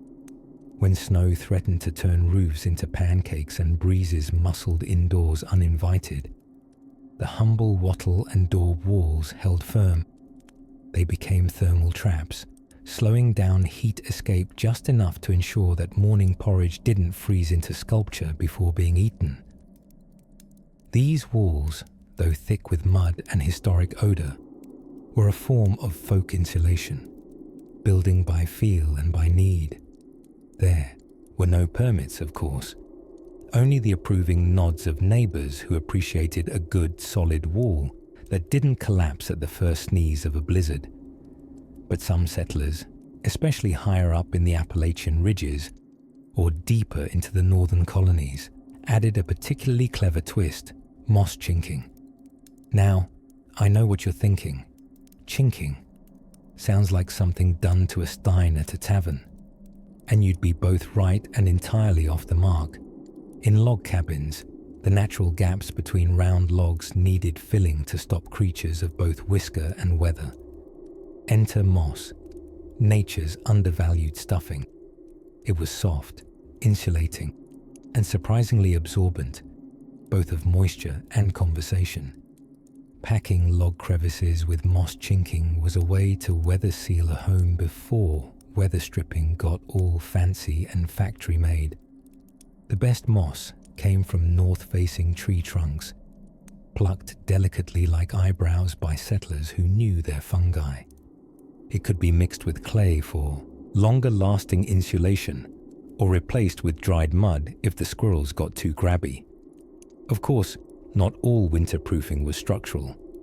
Sometimes it was radical repositioning. Entire buildings were spun, or rather, rotated, so that their main entrances faced the sun, not the wind. Living in a small wooden rectangle that took full advantage of low-angle winter sunlight was not just clever, it was comfy. This solar alignment wasn't guesswork either. Settlers borrowed tactics from Native American communities who had long since mastered passive heating by positioning homes with cosmic precision. Some indigenous longhouses were even sunk partially into the earth, using the soil's steady underground temperature as a natural furnace. It was geothermal before it got expensive. Speaking of earth, settler root cellars deserve their moment in this cozy spotlight. These weren't just potato closets. They were cleverly engineered pressure pockets of calm beneath the home, dug at precise depths and lined with layers of stone, brick, or simply packed dirt. Cool in summer, warmish in winter, and utterly perfect for storing squash that somehow lasted until spring, whether you like squash or not. Root cellars became lifeboats of sustenance. They protected the pickled, preserved, and slightly experimental food stored within, like fermented turnips, a brave dish for brave times. Some even had tiny ventilation shafts, and a few evolved into secret storm shelters for when the sky turned dramatic. Imagine descending into a chamber stocked with dried apples and wild rhubarb while snow danced madly outside your cabin walls. A quiet triumph of architecture and appetite. All of this, the daub, the moss, the solar-facing doors, was part of a layered symphony settlers conducted against the bitter tempo of winter. A harmony of wood, mud, and sheer stubbornness. And just as they learned to shape shelter from sticks and snow with surprising sophistication, they also found warmth in another unexpected place. Not just in the walls they built, but in the garments they stitched. That, perhaps, is another kind of architecture entirely. Deep in the frostbitten landscape of an ordinary December, when the wind howled with the urgency of unpaid taxes and chimney smoke curled like lazy thoughts from a settler's pipe, something extraordinary was taking shape beneath the snow-drifted roofs of early colonial homes. Hidden beneath the daily tasks of chopping wood, avoiding bears, and questioning why one ever left England, colonial settlers were crafting one of the most crucial and often uncredited pieces of survival architecture, the central hearth. Now, this wasn't just a fireplace. No.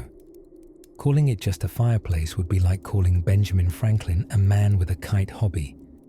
The hearth was the heart, soul, and borderline life insurance policy of the frontier home, crafted with care from stone or brick, when brick was available and not being used as currency in card games. The hearth did more than roast your squirrel stew. It moderated the internal climate, boiled water, dried wet mittens, kept the sourdough alive, and could, in the right mood, heat an entire household if asked nicely, and fed enough firewood. In fact, the layout of many timber-framed houses in New England and the colder parts of the colonies was built around the hearth, literally. The chimney was often constructed first, a towering stone spine around which the rest of the home was wrapped like a particularly appreciative scarf.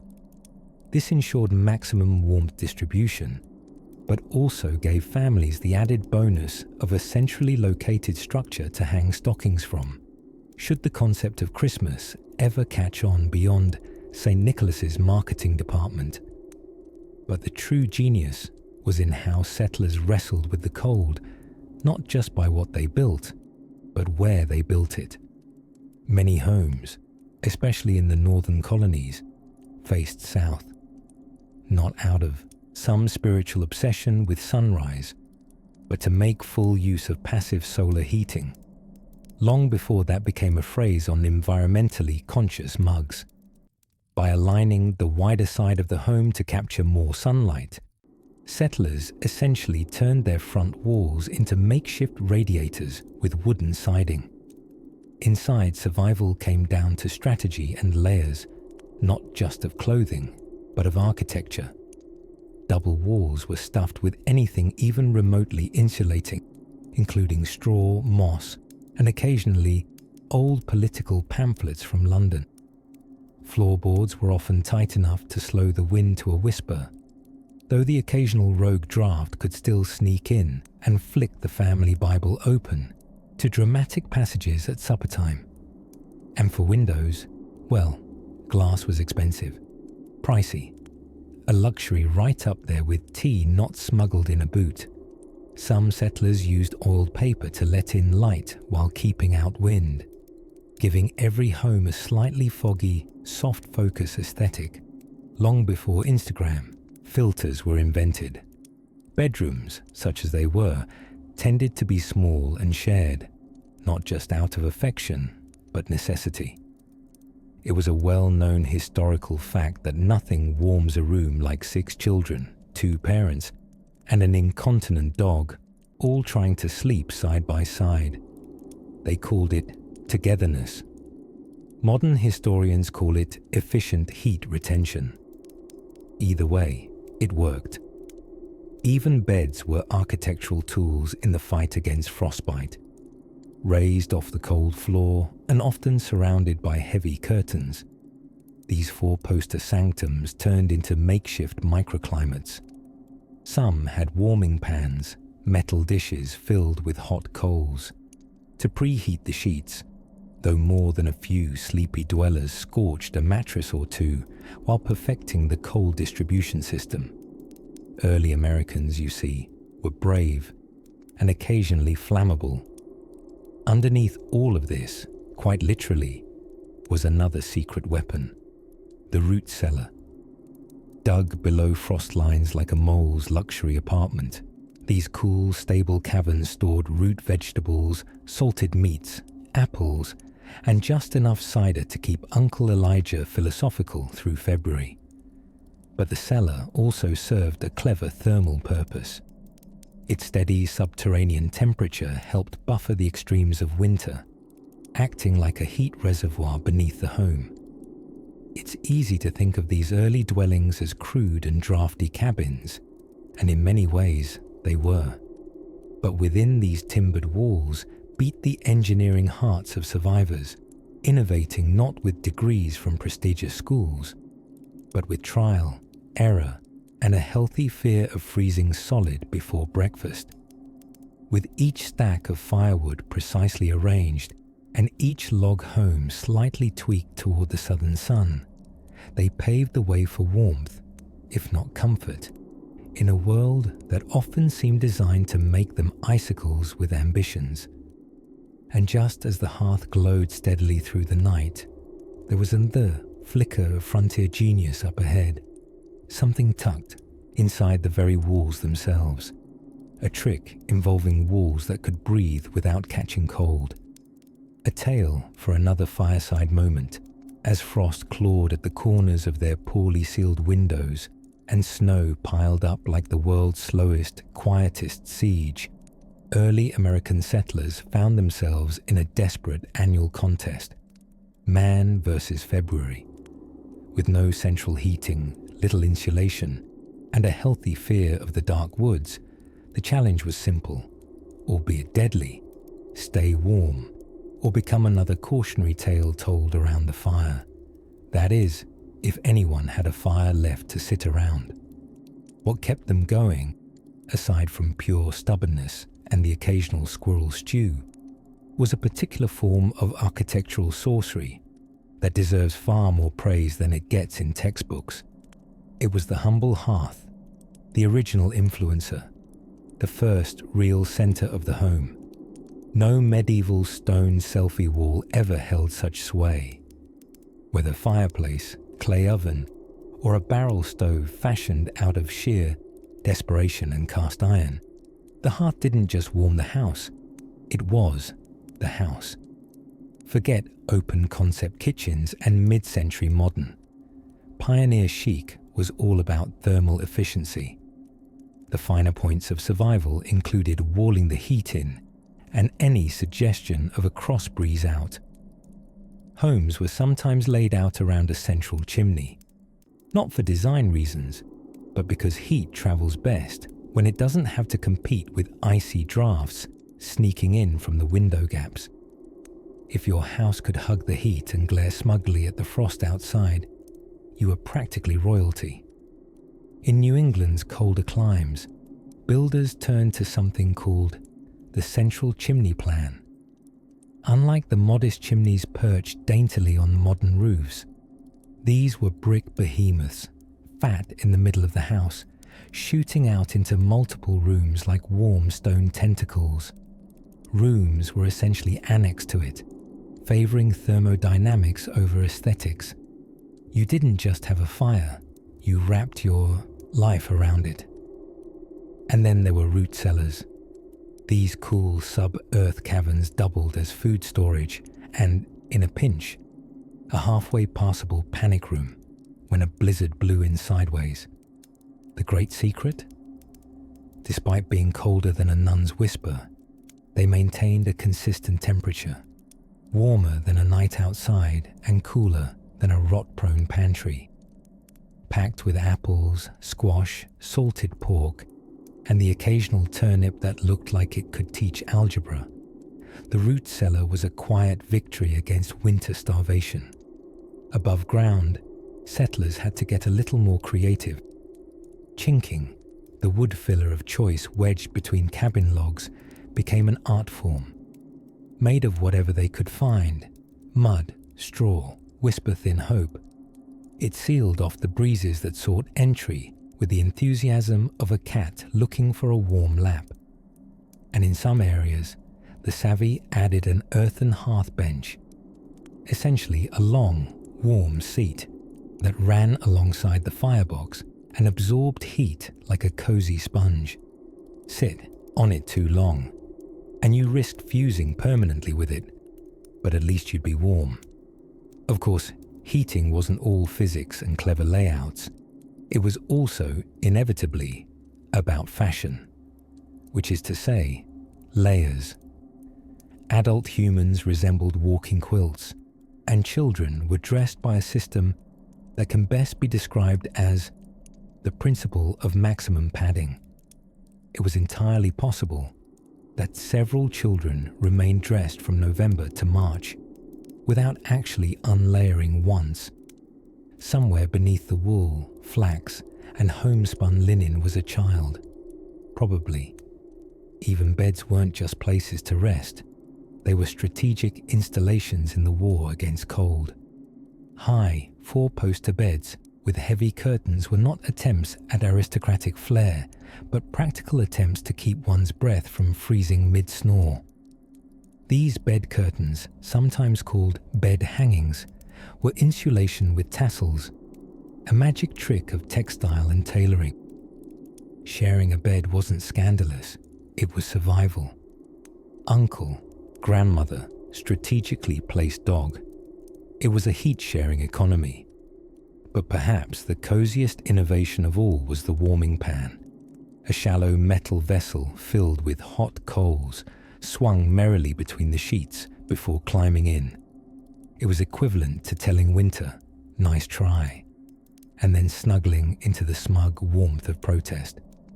Granted, a slip of the wrist could set the mattress ablaze, but no plan is perfect. As the snow thickened and nights grew longer, these architectural comforts, this ragtag alliance of chimney, curtain, and coal, stood firm against winter's icy siege. And once settled in for the night, fires banked, quilts pulled high, and the wind whispering secrets outside the door, early settlers may have dreamt not of spring, but of how on earth to keep that chimney soot-free for just one more season. The answer, incidentally, was often a boy with a broom on a rope. But that tale, sooty and slightly sneezy, will have to wait for next time. As winter rolled its white carpets over the frontier, one humble invention quietly stood between life and frostbite: the root cellar. Not as dashing as a log cabin, nor as poetic as a hearth, certainly not as flashy as, well, nothing was flashy.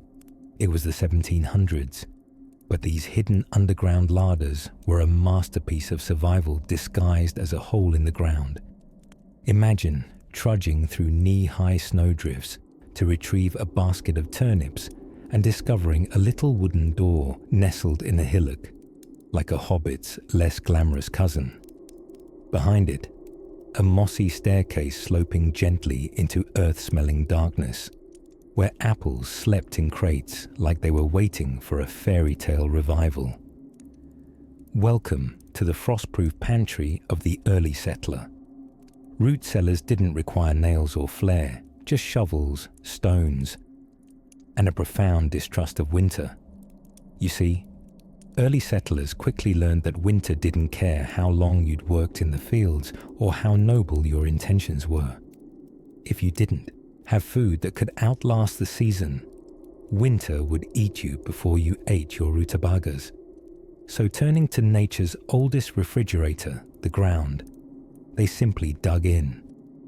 Root cellars worked by taking advantage of the Earth's constant year-round temperature, usually a calm, unassuming 50-ish degrees Fahrenheit down there. In other words, shorts weather for a carrot. Designs varied by region and creativity. Some folks dug deep pits and roofed them with timber and sod, inviting stormwater and confusion. Others, wiser or luckier, built them into hillsides for drainage and ease of access, creating cozy grottos that could stockpile potatoes better than any modern pantry. But the genius wasn't just in their insulation. Early settlers had to juggle temperature, humidity, ventilation, and pest control, all without a single focus group or online forum. One had to be a bit of a root psychologist. Apples, for instance, are prisoners with perfume. They release ethylene gas that prompts their neighbors to ripen and rot too fast. Put apples near cabbage, and before long, your cellar smells like regret and fermented coleslaw. So the storage game was a strategic ballet. Cabbage in one corner, potatoes in another. Apples in solitary confinement. Everything carefully arranged in wooden crates lined with straw or sawdust, which somehow kept things drier than your Uncle Mort after 3 cups of cider. Ventilation came next. A good root cellar had air vents, one high and one low, to let cold air in and stale air out. Too little oxygen, and your onions suffocated. Too much, and you got frost. The trick was knowing when to plug the upper vent with a clump of moss, when to crack a door, and when to mutter, "It's good enough," and go make a stew before everything sprouted legs. Now, root cellars were more than food banks. These dim chambers became time capsules of smell and sensation, dirt and sweetness, mold and memory. Children tiptoed in with lanterns, whispering like they were in church, and came out holding parsnips like sacred artifacts. Women retrieved jars and baskets with the quiet confidence of people who knew precisely when the last beet would wobble off the shelf. And let's not forget the hidden diplomacy of the root cellar. In lean times, trading a couple of firm turnips for a jug of molasses was a cherished barter. During long snowbound months, when letters took weeks and visits took sleds, sharing from your stash might mean the difference between neighborly goodwill and the great cabbage heist of 1798. For many homesteads, the root cellar was not just storage. It was reputation, self-reliance, and 1 degree removed from magic. Amid icy wind and brittle trees, the ground below stayed faithful and calm, wrapped around its sleepy vegetables like a grandmother tucking in her grandchildren with brisk authority in a damp quilt. And while cellars may not shimmer with architectural ambition, no stained glass arches or swooping timber beams, their brilliance lay in their humility. They were the quiet heroes of early winter survival, patiently humming with the scent of turnips and the promise of dinner. As the snow deepens and the night grows colder, one can imagine a settler lighting a lantern, opening that low wooden door and descending into the hush of packed earth, not just to fetch food, but to remind themselves that somewhere beneath all the frost and silence, life was quietly waiting, preserved in crates and whispering roots. And speaking of whispers in the cold, there's another structure worth uncovering, one made not of dirt, but of snow. A shelter crafted with calm hands and snowy know-how. As the wind howled like a disgruntled choir of monks across the snowy expanse, early settler homes hunkered into the earth, not by accident, but by brilliant, shiver-dodging design.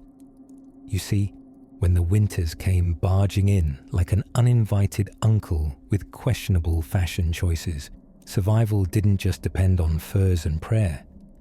It depended on cunning architecture. Let's talk about the dugout. Not the kind where baseball players chew licorice and plot home runs, but the original frontier version, a home partially buried in the ground and often completely ignored by polite society, once people could afford 4 walls and a shingled roof. But in their time, dugouts were the Arctic foxes of architecture, efficient, resilient, handsomely humble. Imagine you're a settler in 1820s Kansas. You've arrived in the fall because you have terrible timing. The wind has teeth, crops are a rumor, and there's one tree within walking distance, and it's weeping sap in pity. You hadn't thought much about housing until your eyelashes froze together and you began to fantasize about being adopted by a particularly warm-looking bear. Enter the dugout. To make one, you simply found a hillside, something bumpy and apologetic looking, and began to dig. The truth is, earth is an excellent insulator. Tucking yourself into soil was, in effect, the 19th century equivalent of setting the thermostat to cozy but humble. Walls made of packed earth, perhaps reinforced with whatever lumber hadn't yet been turned into firewood, offered protection from wind, snow, and the occasional overly curious badger. The roof, often a blend of wooden beams, straw, sod, and sheer optimism. Some even planted grass atop their homes, either as camouflage or because they truly believed in a greener future. Now, you'll be happy to know that these homes weren't always dank dungeons. Thanks to thoughtful positioning, typically facing the south, they welcomed sunlight during the colder months, capturing just enough warmth to make it through another formidable, frost-smitten day. Thanks to thermal mass, the walls clung to whatever heat they received like a cat on a wool sweater.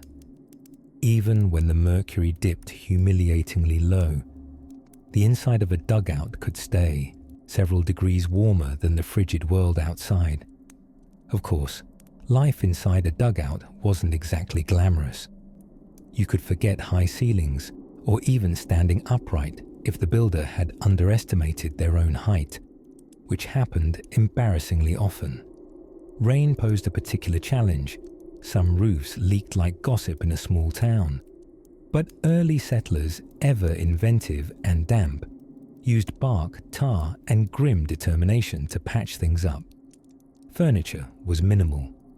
A crude table, maybe fashioned from a wagon crate, a bed built from corn husks.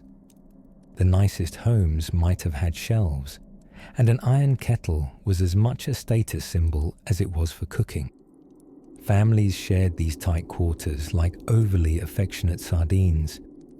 Privacy was achieved mostly through strategic coughing and facing the opposite direction.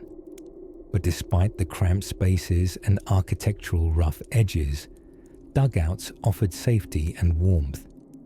And the people who lived in them? They sang, told stories, and occasionally played fiddles badly. They preserved traditions by firelight, and they did that very specific frontier whisper shouting when smoke started pouring out of the stovepipe. All the small moments of a life half buried in the bosom of the land. And speaking of stoves, here enters our next unsung hero, the cast iron stove. We'll take a closer look at how this heavyweight of home heating didn't just warm rooms, it warmed souls and simmered a great deal of beans. But for now, imagine the quiet hush of wind outside, the crackling of fire within, and the comforting embrace of a home built into the earth itself. Not because it was trendy, but because it was life-saving. In the gentle hush of winter, where every footstep muffles into snow and time itself seems to yawn and stretch beneath thick woolen quilts, there was a structure that stood quietly heroic in the shadows of history, the root cellar. Now, it's not flashy. It doesn't come with a moat or a drawbridge, but to your average 18th century settler facing 5 months of icy wind and a pantry that echoed like a cave of famine, the root cellar was less a hole in the ground and more a refrigerated miracle delivered by Mother Earth herself. Picture this. The snow is elbow deep outside. Your nose has been cold since September, and fresh vegetables are as mythical as polite raccoons. And yet, because your neighbor has a knack for digging and a suspicious number of barrels, you're nibbling a crisp carrot in February like it's no big deal. Root cellars were essentially hobbit holes with a purpose. Hollowed into hillsides or burrowed straight into the earth, these delightful earthen refrigerators harness the planet's natural insulation. Below the frost line, usually about 3 feet down, the temperature remains a cool, cave-like stable zone, often nestled right around 40 degrees Fahrenheit in chilly climates, which was just chilly enough to keep your apples snappy and your turnips not sad. Early settlers discovered pretty quickly that if you just left your food outside, it didn't so much last as it did turn into solid, uneatable ice grenades. Livestock might wander off into snowdrifts, gardens would snooze until spring, but your friendly neighborhood root cellar was always open for business. Proper root cellar design was something of an art and an accidental science. You didn't just dig a hole and toss in a pumpkin. There were a few, shall we say, rustic engineering requirements. First, airflow. Stale air leads to mold, and nothing says ruined supper like opening a root cellar door to a chorus of mildew and possibly an overambitious raccoon. They needed passive ventilation, tiny vent stacks or straw to let the moist air out without letting a blizzard in. Humidity was a delicately danced balance. Too dry, and your onions got cranky. Too damp, and your potatoes started rehearsing for their re-entry into the soil. And of course, you needed shelving, crates, barrels. Some early settlers used sand or sawdust layers to prevent produce from touching one another, because a single rotting apple truly spoils the bunch, and also smells like betrayal. There was even a system for layering rows based on which vegetables preferred the chill, and which ones fancied a little more warmth. Parsnips on the floor, garlic up top. Like seating arrangements, but for tubers. Apples were particularly dramatic. They gave off ethylene gas, a natural plant hormone that's basically a fruit's way of gossiping to nearby produce. "Hey turnips," it whispers, "let's all ripen, then go squishy." So if you stored apples with the wrong companion vegetables, the whole thing could descend into an overripe mutiny. The fix? Give apples their own corner, where they could whisper among themselves in peace. Now, root cellars weren't purely utilitarian. Over time, settlers might decorate them, line the walls with rough-cut stone, even give them charming details like swinging wooden doors and tiny lanterns. A cold, earthy space becomes strangely cozy when you know it's keeping you alive. In fact, root cellars often became treasured family spaces, passed down like recipes or extremely patient cats. And speaking of recipes, winter meals weren't just about surviving. A well-stocked root cellar meant you could still make stews, pies, preserves, and things involving questionable amounts of lard. The cellar wasn't just saving your dinner. It was preserving little bites of summer, stored away like memories under a layer of frost and soil. Today, we flick a switch and pull a carrot from a climate-controlled drawer that costs more than land once did. But root cellars remind us that sometimes the best solutions are buried just beneath our feet, damp, dark, and absolutely brimming with surprising genius. And as we leave the earthy chill of those underground keepers behind, our next steps take us closer to the warmth of homes above, where logs crackle in stone hearths and the architecture of winter survival continues, one chimney stone at a time. Somewhere in the thick silence of an early colonial winter, where even squirrels considered hibernation a full-time occupation, warmth was not just a preference. It was a strategy, a science, and quite possibly a full-contact sport. Here, on the northern frontiers of early settlement, cold wasn't just inconvenient. It staged a full seasonal takeover, curling into firewood piles, slipping under door frames, and icing over tiny dreams of tropical retirement. But our dear ancestors were nothing if not persistent, particularly when survival smelled like smoked venison and stale bread. And tucked within their humble homes, stuffed with more wool than a sheep's annual memoir, they employed one of architecture's most unassuming marvels, the sleeping loft. Now, allow your imagination to tiptoe up a ladder no thicker than a fence plank, creaking slightly with every step. The sleeping loft, perched beneath the thatched or timbered roof like a child hiding under a quilt of squeaky beams, wasn't invented to display a stunning view of the moonlit woods. No, it was created for thermal survival in spaces that treated insulation like an optional garnish. Here's the science, wrapped in a flannel onesie. Heat rises. Always has, always will. Even if you've got just one pitiful fire sulking in the hearth downstairs, its warmth will eventually wander upward, like a tired explorer seeking altitude. Settlers quickly figured this out, and so the loft became a toasty sanctuary, a natural heat trap where the slightest warmth could snuggle up around your bones while winter wailed like a melodramatic poet outside. Admittedly, it wasn't always elegant. Sleeping in those lofts was something between an upright game of Twister and a nightly wrestle with the integrity of gravity. Ceilings were so low, you had to plot your every movement like a sleepy chess master.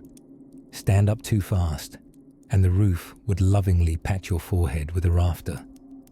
Roll over the wrong way and, well, congratulations. You've just rediscovered the quickest path to the floor. But what they lost in personal space, settlers gained in collective warmth. Families would sleep shoulder to shoulder, foot to nose, and occasionally pet to blanket. The result was a veritable pile of humanity and wool, all radiating safety and shared body heat like a slow-cooked stew of resilience. And if you were lucky enough to land the spot closest to the partition overlooking the living space, you'd often get a direct draft of hearth heat. It was the 17th century equivalent of first-class seating, unless someone coughed. Then you were gifted with a complimentary fog of respiratory mystery. Of course, not everyone enjoyed the romance of the loft. Some, particularly elders or the extremely pregnant, remained on the main floor alongside the fire, perhaps slightly envious, but physically spared the climb. At least downstairs you could stand up without consulting an abacus and a chiropractor. But perhaps the most amusing and genuinely clever twist in these sleeping lofts came not from how they were used, but from how they were accessed. You see, stairs were luxurious, expensive, and more fitting for castles or dreams, so most settlers opted for ladders instead. Basic, rustic, sometimes dangerously philosophical ladders. They weren't always attached. In fact, many families pulled up the ladders at night like medieval drawbridges. Why? Well, to keep out uninvited critters, half-tamed toddlers, or the occasional thief who might prefer robbing a family mid-slumber high above the floorboards. Pulling up the ladder sent a clear message. This castle is closed for the night. It was delightfully low-tech home security. Over time, of course, architecture evolved. Ceilings grew higher, insulation got thicker, and people eventually decided that beds shouldn't be accessible only via climbing exercises best suited for youthful goats. But in those early centuries, when settlers waged silent battles against frostbite and despair, the humble sleeping loft was a quiet architectural miracle. A little wooden nest tucked under a roofline, whispering warmth into cold-struck dreams. Now, as the wind outside curls through invisible trees and chimney smoke sketches sleepy tales into the stars, we gently descend the ladder once more, feet finding the simple earth floor as we continue deeper into the cozy wonders of old-world warmth. While some early settlers approached winter like it was a friendly bear ready for a cuddle, reality tended to disagree, usually with frostbite. But in the far reaches of colonial America, more than bonnets and beards helped people survive the toe-numbing chill. They had secret allies, hidden heroes clad not in wool, but in insulation and stone. Let us now slink into the shady corners and clever quirks of one such architectural marvel, the root cellar. Now, it might not sound glamorous. Root cellar may stir images of dusty potatoes pining for meaning, but these cool earthen wombs were so much more than underground vegetable spas. They were temperature-regulating miracles dug into hillsides and lined with stone, mud, or whatever the ground wouldn't put up a fight about. Cleverly designed to stay around 32-40 graus, 0 degrees C, root cellars were the prehistoric refrigerators of the New World. Inside, settlers kept apples, carrots, turnips, and other non-divas of the produce world, goods that wouldn't throw temper tantrums over humidity. The air within a root cellar remained moist, still, and dark. Exactly the conditions vegetables dream of when they close their eyes. Well, not that vegetables have eyelids, but if they did, they'd prefer them closed in a root cellar. And they were remarkably structured. Many had ventilation systems before it was trendy. Small chimneys or air shafts allowed proper airflow, which meant fewer apples plotting moldy mutinies in the dark. Some even had shelves made of slatted wood, so that air could circulate around each piece of produce with the gentle embrace of an alpine breeze whispering, "Shh, we'll get through this winter." In particularly cold climates, some settlers took the design further. They added thick wooden doors, or used bales of straw to pad exterior walls. Yes, straw, the same stuff pigs used to build questionable real estate. But here, straw served as insulation and decor, if your aesthetic taste ran toward farmhouse burrow chic. Now, root cellars weren't just storage. They were havens. Some were dug deep enough to serve as storm shelters or secret speakeasies for family gossip. You'd better believe many young colonial romantics had their first stolen peck behind barrels of turnips, perhaps with the intoxicating perfume of parsnips in the air. Romantic is relative, but architecture wasn't limited to the beneath. The above ground also pulled its weight, especially with the walk-in fireplace. Ah yes, that oversized stonework beast in the center of most early American homes. These fireplaces weren't just for ambience and mutton stew. They were mission control for all things thermal. Positioned near the central wall and built with a large hearth and chimney, they provided consistent heat and, crucially, a spot to dry one's wool socks, biscuits, and pride. Some homes had built-in warming drawers tucked discreetly into the masonry. These were shallow compartments where pies, shoes, or small pets could be gently warmed to life. It was multi-use design, centuries before coffee tables needed storage compartments and charging ports.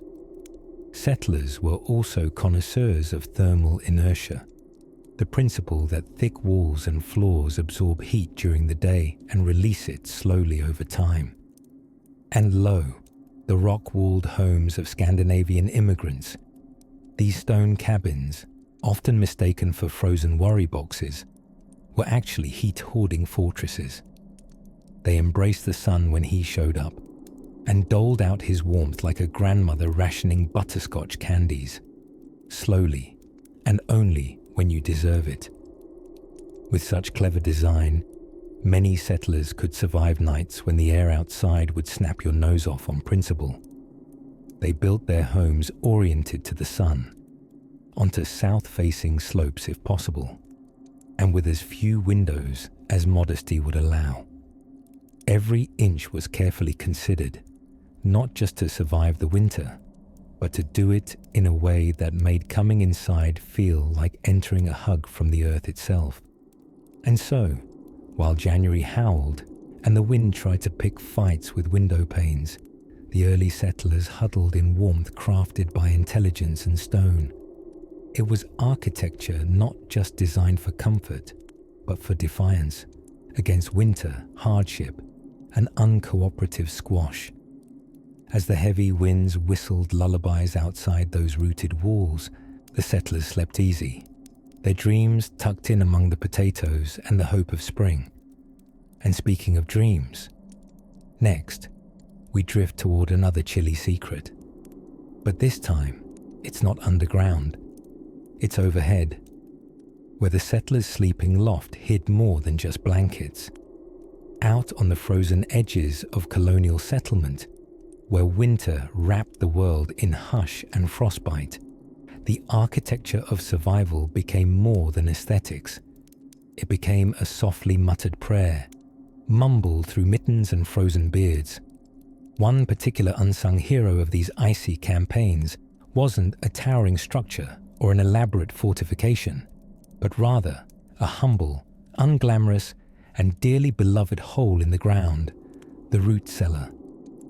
Ah yes, the root cellar. Never has a pile of dirt and wood earned such affection from a shuffling settler. These subterranean hideaways were less about glamour and more about not starving to death, while pretending turnips were exciting. Which, in those days, they certainly were. Extremely exciting. Positively scandalous in February. A root cellar works thanks to the steady underground temperature, usually hovering around a cozy 50 degrees Fahrenheit, while the outside world does its impression of an ice dragon's breath. For our ancestors, who didn't have access to anything fancier than wool socks, firewood, and a determined glare, this gentle in-ground climate was an absolute marvel of natural insulation. Now, while modern folk might store their leftovers behind the buzzing door of a refrigerator, early settlers had a more picturesque experience. Knead a carrot, don your fur-lined boots, light a lantern, trudge through a yard that feels like it's been colonized by the North Pole itself, and unbolt the creaking lid of the Earth's pantry. The lantern flickers, breath clouds rise around you, and with one careful footstep after another, you descend past the frost line into the quiet, cool stillness where cabbages slumber like leafy little monks.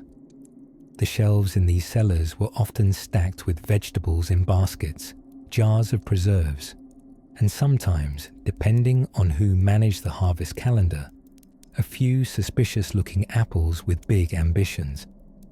These fruits and roots were stacked with great care, not only to maximize space, but to prevent spoilage from what was known, in deeply scientific settler language, as the bad fuzzy stuff.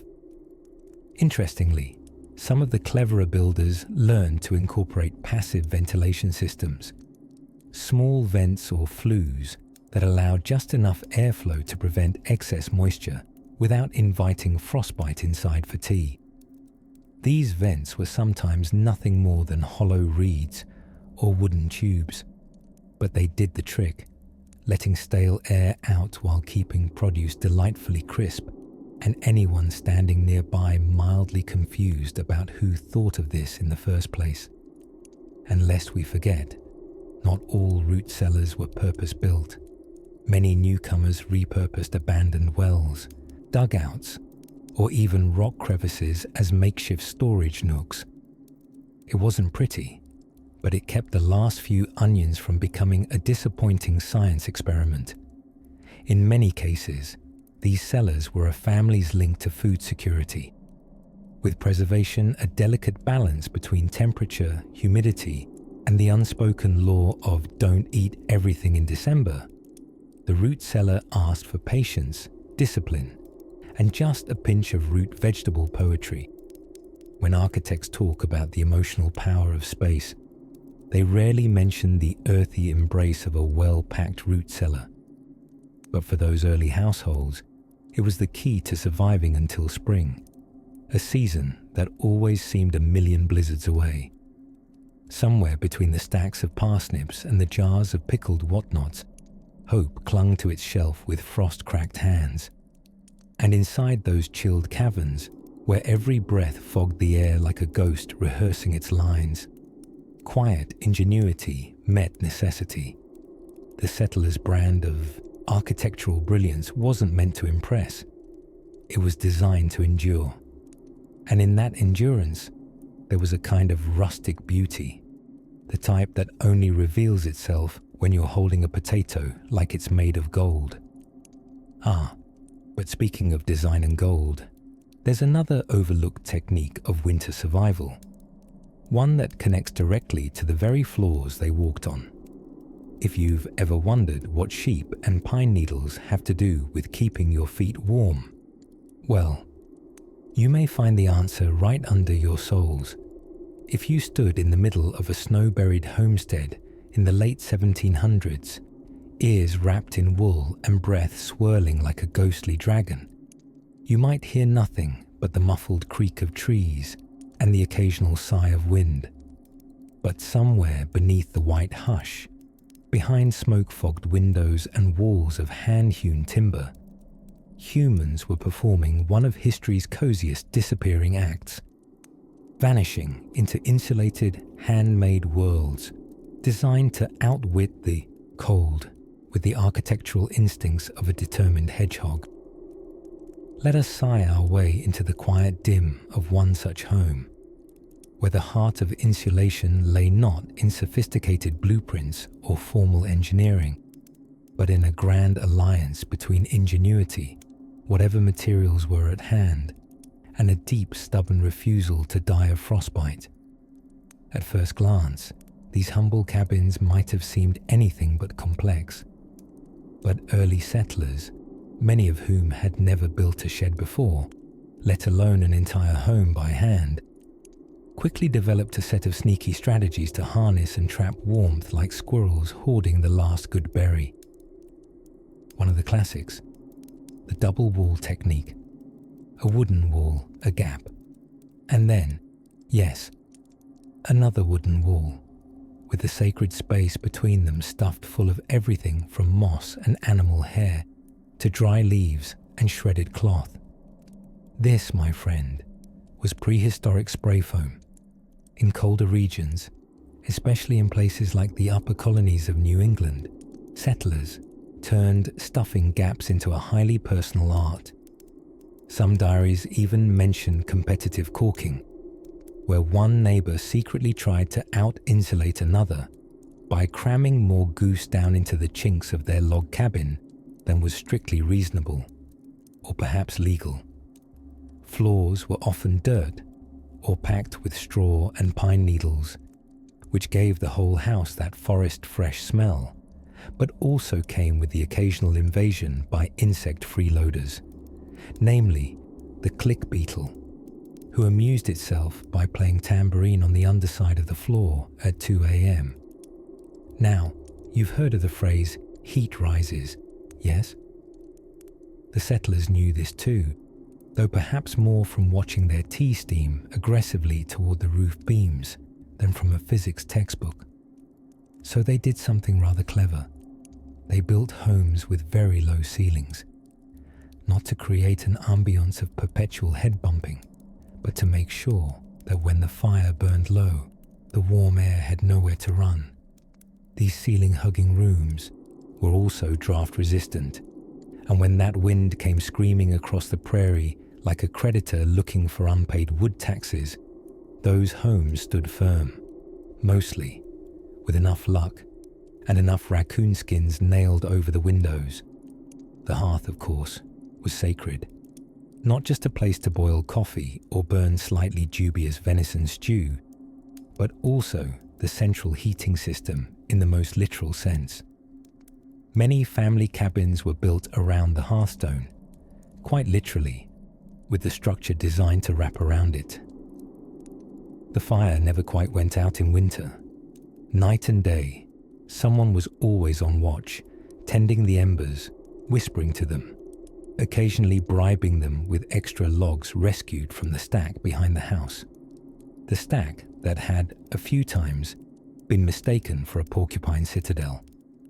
And the chimney? Well, that was another quiet miracle. In the earliest days, they were often made entirely of mud and sticks, a charming combination until it dried and began raining flakes of dirt over everyone's breakfast porridge. With time, stone chimneys became more common, and settlers learned to build them with a slight inward taper, a clever nudge to whisper the smoke upward, rather than letting it brood heavily indoors with everyone else. Clothing, of course, played a role. Everyone wore layers. So many layers, in fact, that daily dressing was less about putting clothes on and more like assembling a small defensive fortress around your torso. Children frequently disappeared into their own coats. It was briefly a rite of passage for a 5-year-old to re-emerge from their outerwear using both hands and at least one boot. But the truest architectural marvel wasn't a wall or a roof beam. It was the layout of space. Families often huddled together in the same room, sleeping near the hearth, layered in quilts made from every imaginable scrap of fabric. Privacy was minimal, but warmth was shared like a communal soup, or, perhaps, a group nap that simply lasted all winter. And as the snow thickened outside, and the wind tested every corner and crevice, those snug little spaces, dimly lit and smelling of ash, wool and stew, became quiet fortresses, not of grandeur, but of survival, and somehow, peace. Ahead, a new architectural trick was waiting in the frosty wings, one both brilliant and as soft as a rabbit's whisker. But for now, let's rest in the hush of firelight and lumber, where people once beat back the cold with nothing but hands, hope, and some very questionably applied raccoon skins. By the time winter rolled around in the early New England colonies, the air was less crisp and more medieval. It wasn't just cold, It was the kind of chill that snuck into your spleen while you were trying to toast oats over a smoky hearth. And yet, settle they did, these brave folks, packing themselves into drafty wooden structures like colonial sardines. But not all homes were created equal. Some settlers began to employ a curious form of architectural stubbornness, the kind that said, "We don't need more firewood, we need better design." One answer to this ever-nippy dilemma came from a rather squat building, the earth-fast house. Built with logs or posts sunk directly into the ground, sort of like politely asking the dirt to hold your walls. The earth-fast house was simple, speedy, and tragically short-lived. The key appeal? They were fast to build before the frost bit your toes off. With good timing and enthusiastic neighbours, read semi-reluctant teenagers with axes, a house could be up in days. But the real genius, albeit slightly less glamorous, lay underground, and thus enters the unsung hero of early American thermal survival, the root cellar. Now, you might think a root cellar doesn't sound all that thrilling, certainly not compared to log cabins or tales of wolves howling on moonlit nights. But here, beneath layers of sod, stone, and settler sweat, was the colonial refrigerator, storm, bunker, and occasionally, emergency nap chamber. Dug 6 feet down and usually lined with stone or logs, root cellars kept temperatures remarkably stable. Cool in the summer, unfrozen in winter. It was where carrots hunkered down and turnips dreamed of spring, or at least fermented slightly slower. In fact, root cellars were so effective that they bordered on atmospheric witchcraft. Colonists stored apples, potatoes, and even barrels of cider there, allowing families to scoff at February as they plucked a crisp apple out of the dark like some kind of 17th century magician. Some homesteads went a step further, attaching the cellar right beneath or beside the house, accessible by a small trapdoor. Picture it. You're sipping something vaguely tea-like. The fire is cracking amiably beside you, and just beneath your floorboards lies a treasure of winter sustenance, safely tucked away like edible currency in a time without banks. The root cellar wasn't merely function, it was foresight in shovel form. Then came another saviour of winter architecture, the central chimney. Early English homes had multiple chimneys, stylishly dotting each side of the house like stone antlers. Naturally, American colonists looked at that and said, what if we had just one really big chimney, right in the middle? This was not a moment of laziness, it was strategic genius. The central chimney radiated heat more evenly, warmed shared walls, and gave everyone a vaguely equal share in not freezing to death. Plus, from a design standpoint, it saved stone, space, and a great deal of awkward smoke injuries. Inside, families organized their homes like human-shaped batting for the heating core. Parents, children, farmhands, sometimes goats, slept close to the hearth, wrapped in wool, dreams, and the vague scent of last night's stew. Meanwhile, the windows, glorious agents of light and terrifying portals for cold, were made miserly small during these times. Many were, covered in oiled paper instead of glass, which blocked wind while allowing just enough light to remind people there was still a sun out there somewhere. Glass was expensive, fragile, and had a distinctly Dickensian tendency to break right when a snowstorm hit. Floors were earthen, or if luck and lumber were on your side, planked and creaky. Ceilings were low partly for heat retention and partly for reasons we now call quaint. And everyone wore what can only be described as layers upon layers of resignation, flannel, wool, and homespun attitudes toward personal warmth. Did these designs make the winter easy? No, but they made it survivable. And even in the bleakest snow-covered seasons, when the wind howled outside and the candle stubs burned low, there was comfort in knowing you'd outfoxed another night with a roof overhead, a boiled potato in hand, and a root cellar below that hadn't caved in yet. As the season pressed on, innovations tiptoed closer. Settlers began to think beyond mere survival toward optimization. And with the biting air still rattling in the rafters, the time had finally come for the quiet arrival of warmth's most steadfast companion, the nearly invisible insulation that redefined the way early homes braved the cold. But for now, let the wind whistle softly beyond the timber cracks while we drift gently forward. As the frost settled like sugar on the quiet eaves of history, and the embers of our architectural adventure began to glow faint and warm, we arrive at the final twist in our sleepy tale of survival. The mysterious, often overlooked, and oddly cozy secret that kept settlers breathing, literally, through the most unforgiving of winters. The humble chimney. Yes, that brick and mortar marvel that seems so mundane now, flickering above rooftops like squat little sentinels. But in the icy cradle of early settlement, chimneys were technological marvels akin to space heaters sent from the gods. Picture the 1600s. Your average home isn't the HGTV-ready dreamscape we know today. No insulation, no fiberglass padding, no central heating. Just you, your family, a fur or two, and a prayer. Then, enter stage left, the chimney. To us, it's just the exit ramp for smoke. But to settlers, it was a lifeline. And not just because it vented heat. Oh no. It was the beating heart of the hearth economy.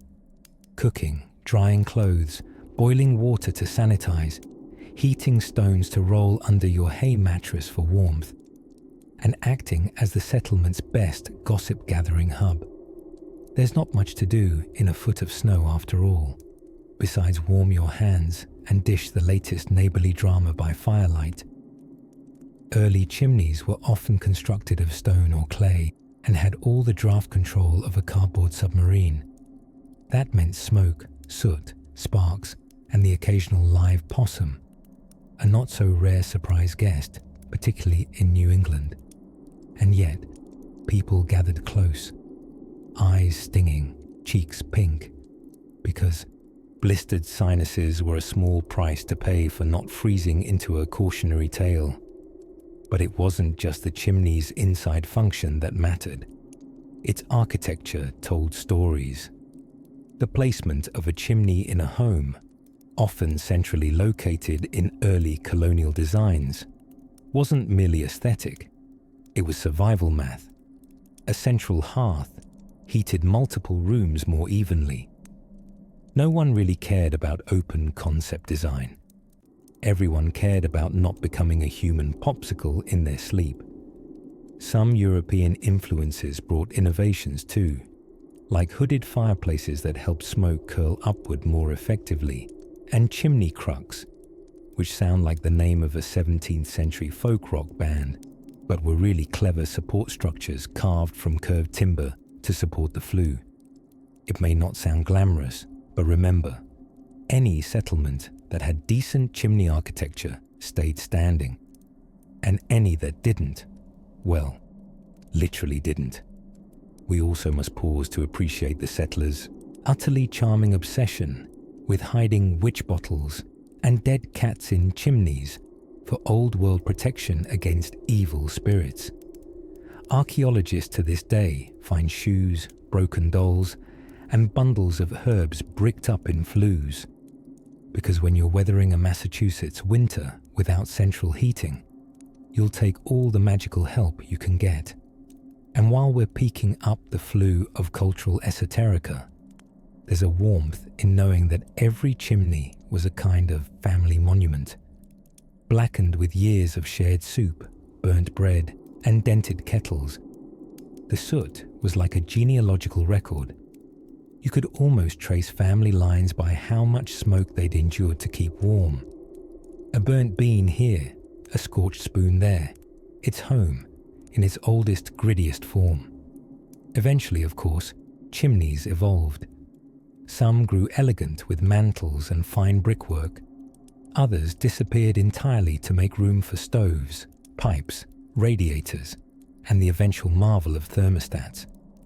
But those early stacks, crooked and cheerful, rising above the snowdrifts like toasty antennae, were the true architecture of survival. Smoky, sooty, and often slightly haunted. Sure, but they kept the stories alive. So here we rest, wrapped in a quiet appreciation of the glow that hummed at the heart of every early home. A flicker flickering in the chill. Stone hearths glowing orange as sleet tickled shingles above. The hush of snow muffling the world outside while warmth spread from the center out. A design, perhaps, not just architectural, but familial. And just like that, the last chimney sends up its final puff of sleepy smoke, curling into the stars. Time to close your eyes. Let the warmth of those ancient walls wrap around you and drift into the quiet peace of ages past. The frost may linger outside the window, but inside, history keeps you warm.